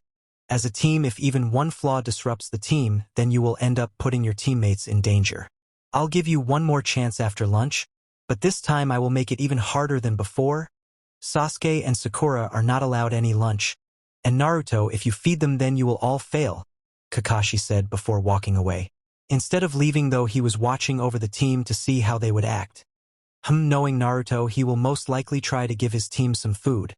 Now the only problem is whether the other two will accept the food. As Kakashi had deduced, Naruto did indeed try to offer the duo his lunch. Hey guys, since I had breakfast earlier, I'm not that hungry. You two should eat, so you can regain your strength. They both ended up accepting the food, although not for the reason that they should have. Sasuke only accepted it for his arrogance. That's right, Dobe. You should be proud that your food is being used by an Uchiha. While Sakura was only following Sasuke's lead. The moment both of them took a bite of the food, though, an explosion of smoke happened right in front of them. After I just told you not to, you do it the minute I walk away, said Kakashi, who charged right at them. You guys all, he started as he continued to charge at them, while Sakura was screaming and turned away, and Sasuke ended up flinching. All the while Naruto was sitting still while keeping his eyes upon Kakashi. Pass, he finished with an eye smile. Wait, what do you mean pass? Sakura asked in confusion. A ninja must see underneath the underneath. You three are the first who ever passed. And the others would always do what I told them. They were fools. A friend of mine once told me, those who break the rules and codes of the ninja world are trash. But those who abandon their teammates are lower than trash. Naruto closed his eyes and gave a nod of understanding. He must be talking about Obito. That ends the training, you all pass. As of tomorrow Team 7 will begin their ninja duties, Kakashi said while giving a thumbs up. Hey Kakashi, let's go get some ramen to celebrate, Naruto said cheerfully. Sure Naruto, I'll buy. With that the duo walked of leaving the training ground and headed over to Ichiraka's ramen. But they ended up forgetting a certain other duo. Hey untie us/ how dare you leave an elite like me here. Time skip several weeks later. Woods. Team 7 was currently in the woods, darting from tree to tree, sneaking up upon their target. What's the distance to the target? Kakashi asked into his headpiece. 5 meters, was the response, along with all 3 of them saying in one way or another that they were ready. Go. And with that all of 3 of them darted towards their target, which was a cat. Sasuke and Sakura first dived at the cat, trying to catch it so they could get the mission over with. But instead, the moment they picked up the cat, it scratched them both across the face several times. Then all of a sudden there was a shadow behind the cat that then lashed out and grabbed the cat. Kakashi then came over to the group to make sure it was the right target and came upon the sight of 2 of his teammates glaring at the cat that was currently purring in delight while being petted by one Naruto Uzumaki. Ribbon on the left ear. Yup, this is Tora, Kakashi said while inspecting the said ribbon before he lead his team back into the village to report the mission a success. Hokage's tower. Team 7 had just handed over Tora to the Fire Daimyo's wife. Oh my cute little Tora, I was so worried. Sasuke and Sakura were smirking at how it seemed as if the cat was being smothered to death by the Fire Daimyo's wife, while Naruto's thoughts were along the lines of, no wonder the cat always runs away. Now Kakashi's Team 7, your next duty is babysitting an elder's grandson, shopping in the neighboring village, and help with the potato digging, the Hokage said, before all of a sudden Tora was seen charging out of the room while a shout of Tora could be heard from the Fire Daimyo's wife, and catching Tora again. And oh, an elite like me shouldn't be doing useless crap like this. This should be what the dobe has to do. Sasuke suddenly shouted, being fed up with all the D-rank missions that had them only doing stuff that it seemed like people were too lazy to do. Yes, Sasuke's right, Sasuke is way too good for missions like these. Which was the follow-up of his loyal fangirl. Sadly, I have to agree with him, well, not the last part, but missions like these ones are a complete waste of time, were Naruto's thoughts, although he was reluctant about agreeing with the Uchiha in anything, even if what he said was true, or partly true in this case. Kakashi was just sighing to himself, knowing this would happen sooner or later. Although this might be a chance to see what Naruto is truly capable of without holding back. You idiot. You are just a rookie. Everyone starts with simple duties and works their way up. Irika shouted, while getting Sasuke pissed off. How dare he call me an idiot? The Hokage just sighed to himself before speaking to the Genin. It seems I have to explain to you what duties are all about. Hiruzen then started to go on and on about the importance of missions and how they were separated by rank and given to ninjas of certain ranks, although Naruto just tuned him out and was mumbling to himself about what he should have for dinner. Hey Gigi, why don't you just give us C rank? I'm pretty sure me and Kakashi can handle things if things go south. Naruto spoke up once the Hokage was done with his lecture. Everyone turned their gaze towards Naruto, with the Uchiha glaring at how Naruto. How dare that dope think I would need saving, and by him no less. Hokage-sama, could I speak to you for a second? Kakashi said, getting a nod from the Hokage. Kakashi then walked up to the Hokage and whispered to him, so that his Genin team couldn't hear him. Hokage-sama, I think we should go with Naruto's idea. He started getting a raised eyebrow in return. Why do you think that, Kakashi? Do you think your team's ready? Yes, but not only that, during the test Naruto proved himself to hold great skills. But it seemed as if he was holding back, as if not to reveal how strong he really is.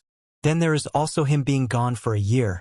I would like to use this as a chance to gauge Naruto's skills to see if he may reveal more of it, Kakashi said while getting the Hokage to start thinking about the proposal. I would have to agree with Kakashi. I would also like to see what Naruto's learned over the year. Maybe this will give us a chance to find out what happened. Alright, I've decided, he said loud enough for the Genin to hear. I'll give you a C-rank mission. It's a protection mission of a certain individual. With his statement and got the attention of the team, while Naruto decided to ask a certain question. Hey Gigi, who are we protecting? Give it a second, he will be here any moment now, he said before a drunken man walked into the room, gaining everyone's attention. What's this? They are all a bunch of brats. One of them even has a blindfold on. he said with a while drinking a bottle of sake. How dare you call an Uchiha a brat? Sasuke said while being backed up by his fangirl. Sasuke's right. Naruto could only sweat drop and shake his head. Don't worry, sir. Even with this blindfold, I am still aware of my surroundings.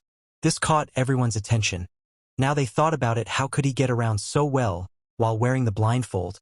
Kakashi decided to ask, Naruto, now that I think about it, how are, as you put it, aware of your surroundings?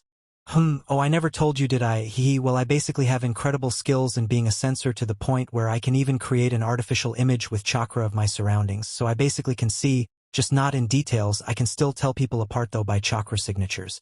He said as if it was something simple, while the people in the room who were Chunin and above were looking at the boy in shock with thoughts along the line of, such skill, what he just said has never even been heard of before except from some of the best sensors, but even then to do it 24/7 is just amazing. While the drunk seemed to be a little skeptical. Then how many fingers am I holding up? He asked. 2, now 1, now 4, 6, but you quickly changed it to 5. Was his answer while he kept holding up a different amount of fingers up. Wow, that's pretty neat. I think I'm gonna like this boy, he said while letting out a cheerful laugh. Sorry, haven't introduced myself yet. The name's Tazuna. The Hokage watched the little scene with amusement while he was also a little impressed. In just a few minutes he's already on friendly terms with the client. A client that was looking down upon him too. Well, like I just said, I am Tazuna, a super expert bridge builder, and I need protection until I get back to my country and complete the bridge, Tazuna said while turning serious. Just outside Konoha. The group had just made it outside of the gates of Konoha and was now heading along to their destination. But all the while they were being looked upon by 2 shadows. Any chatting was mainly done between Naruto, Kakashi, and Tazuna. Until Sakura decided to ask Kakashi a question with something to do about if there were any ninjas in Wave. Naruto mostly just tuned it out while Kakashi went on about how Wave didn't have any ninjas while other countries did and how their customs were different. Then he went on about the 5 major shinobi villages and the different kages. But, don't worry, you won't encounter any ninjas, this is only a C-rank mission, Kakashi said while ending his lecture. Although when he said this, Tazuna seemed to be unusually serious, catching Naruto's attention. The group then saw a puddle in front of them. Although Kakashi and Naruto were able to figure it out with just a glance that it was a genjutsu. Although Naruto had to sweat drop at the caster's stupidity. Who are they trying to fool? It hasn't rained for a while now. Naruto gave Kakashi a questioning glance out of the corner of his eye, only to get a small shake of the head that looked barely even noticeable. From what I can sense, there's 2 ninja about Chunin level, although just barely. Hey, the 2 were completely dominated by Sasuke, who may be talented for a Genin, is still just that, a Genin, while the 2 of them were Chunin. The group then walked past the puddle, and finally when Kakashi had just passed by the puddle, the 2 Chunin released the genjutsu and charged at Kakashi while wrapping him up with the razor chain connecting the 2. If you read the manga or watched the anime, you know what they look like, so I'm not going to explain them, nor will I explain how anyone from canon looks unless I do something original with them. The people of the group who did not know of the 2 were immediately surprised by their appearance, as Kakashi also acted shocked. 1 down. And with that, the 2 yanked on the chain and ended up ripping Kakashi to pieces. The duo then charged towards Naruto while one of them saying, 2 down. Naruto could only shake his head. Idiots, probably thought I was an easy target because of the blindfold. Naruto had to figure out what to do though. He couldn't just immediately take them both down because then they would never find out who their target was. So he decided to just dodge the chain they tried to wrap around him while giving them a clear path towards Tazuna. Now if they are after us, then they will keep after me, but if they are after Tazuna, then this will seem like the perfect chance for them, Naruto thought while glancing towards Kakashi out of the corner of his eye to see if he was ready to protect their client if he was indeed their target. Just as he suspected, they turned away from him and headed straight towards Tazuna. The old man has some explaining to do. Just before they could reach the bridge builder, though, the duo were caught and knocked out by their Jounin sensei. Allowing everyone to see that instead of pieces of his body lying around, they saw it was chunks of a log. Tazuna-san, Kakashi said, getting a stuttering response in return. What is it? These 2 are Chunin-ranked shinobi from Kirigakure. Kakashi then told the group how he had found out about the Chunin lying in wait along with Naruto, gaining a glare from Sasuke at being outdone by the dobe. He then went on about how he needed to find out who their target was when Tazuna asked why he faked his death. We haven't heard there were shinobi after you. Our mission was to simply protect you from bandits and gangs. This has now become at least a B-rank mission, now that there are ninjas after you. I'm sure you have reasons, but this could cause problems when you lie about mission details. We are now operating outside of our duties, Kakashi said. Unknown location. You failed? Was the shout of a little man towards a shirtless man with bandages wrapped around his mouth who was currently sitting down. I spent a lot of money to hire you because I heard you were skilled ninjas. The man he was shouting at, though, lifted up his giant sword and pointed it straight at him, making the short man sweat nervously. Quit you bitching. This time I'll go and kill them. Are you sure? The short man asked. They hired some shinobi, and now they will be more cautious. Who do you think I am? The masked man said while narrowing his eyes. There's a reason I'm called the Devil of the Hidden Mist, Momochi Zabuza. Naruto is already godlike. He's just hiding his true strength for the moment, so he won't really need those years for the training. I won't have Naruto just defeat his enemies with a snap of his fingers, though. Instead, I'm going to try to have him regulate his strength to the point where he can just toy with his enemies while keeping his true strength hidden. For now, we'll end part 1 of the fanfic here. And yes, if you like this fanfic, don't forget to like and subscribe to the channel. If you want part 2, make sure to comment below, and I'll upload it very soon. See you in the next video. Thank you so much, guys.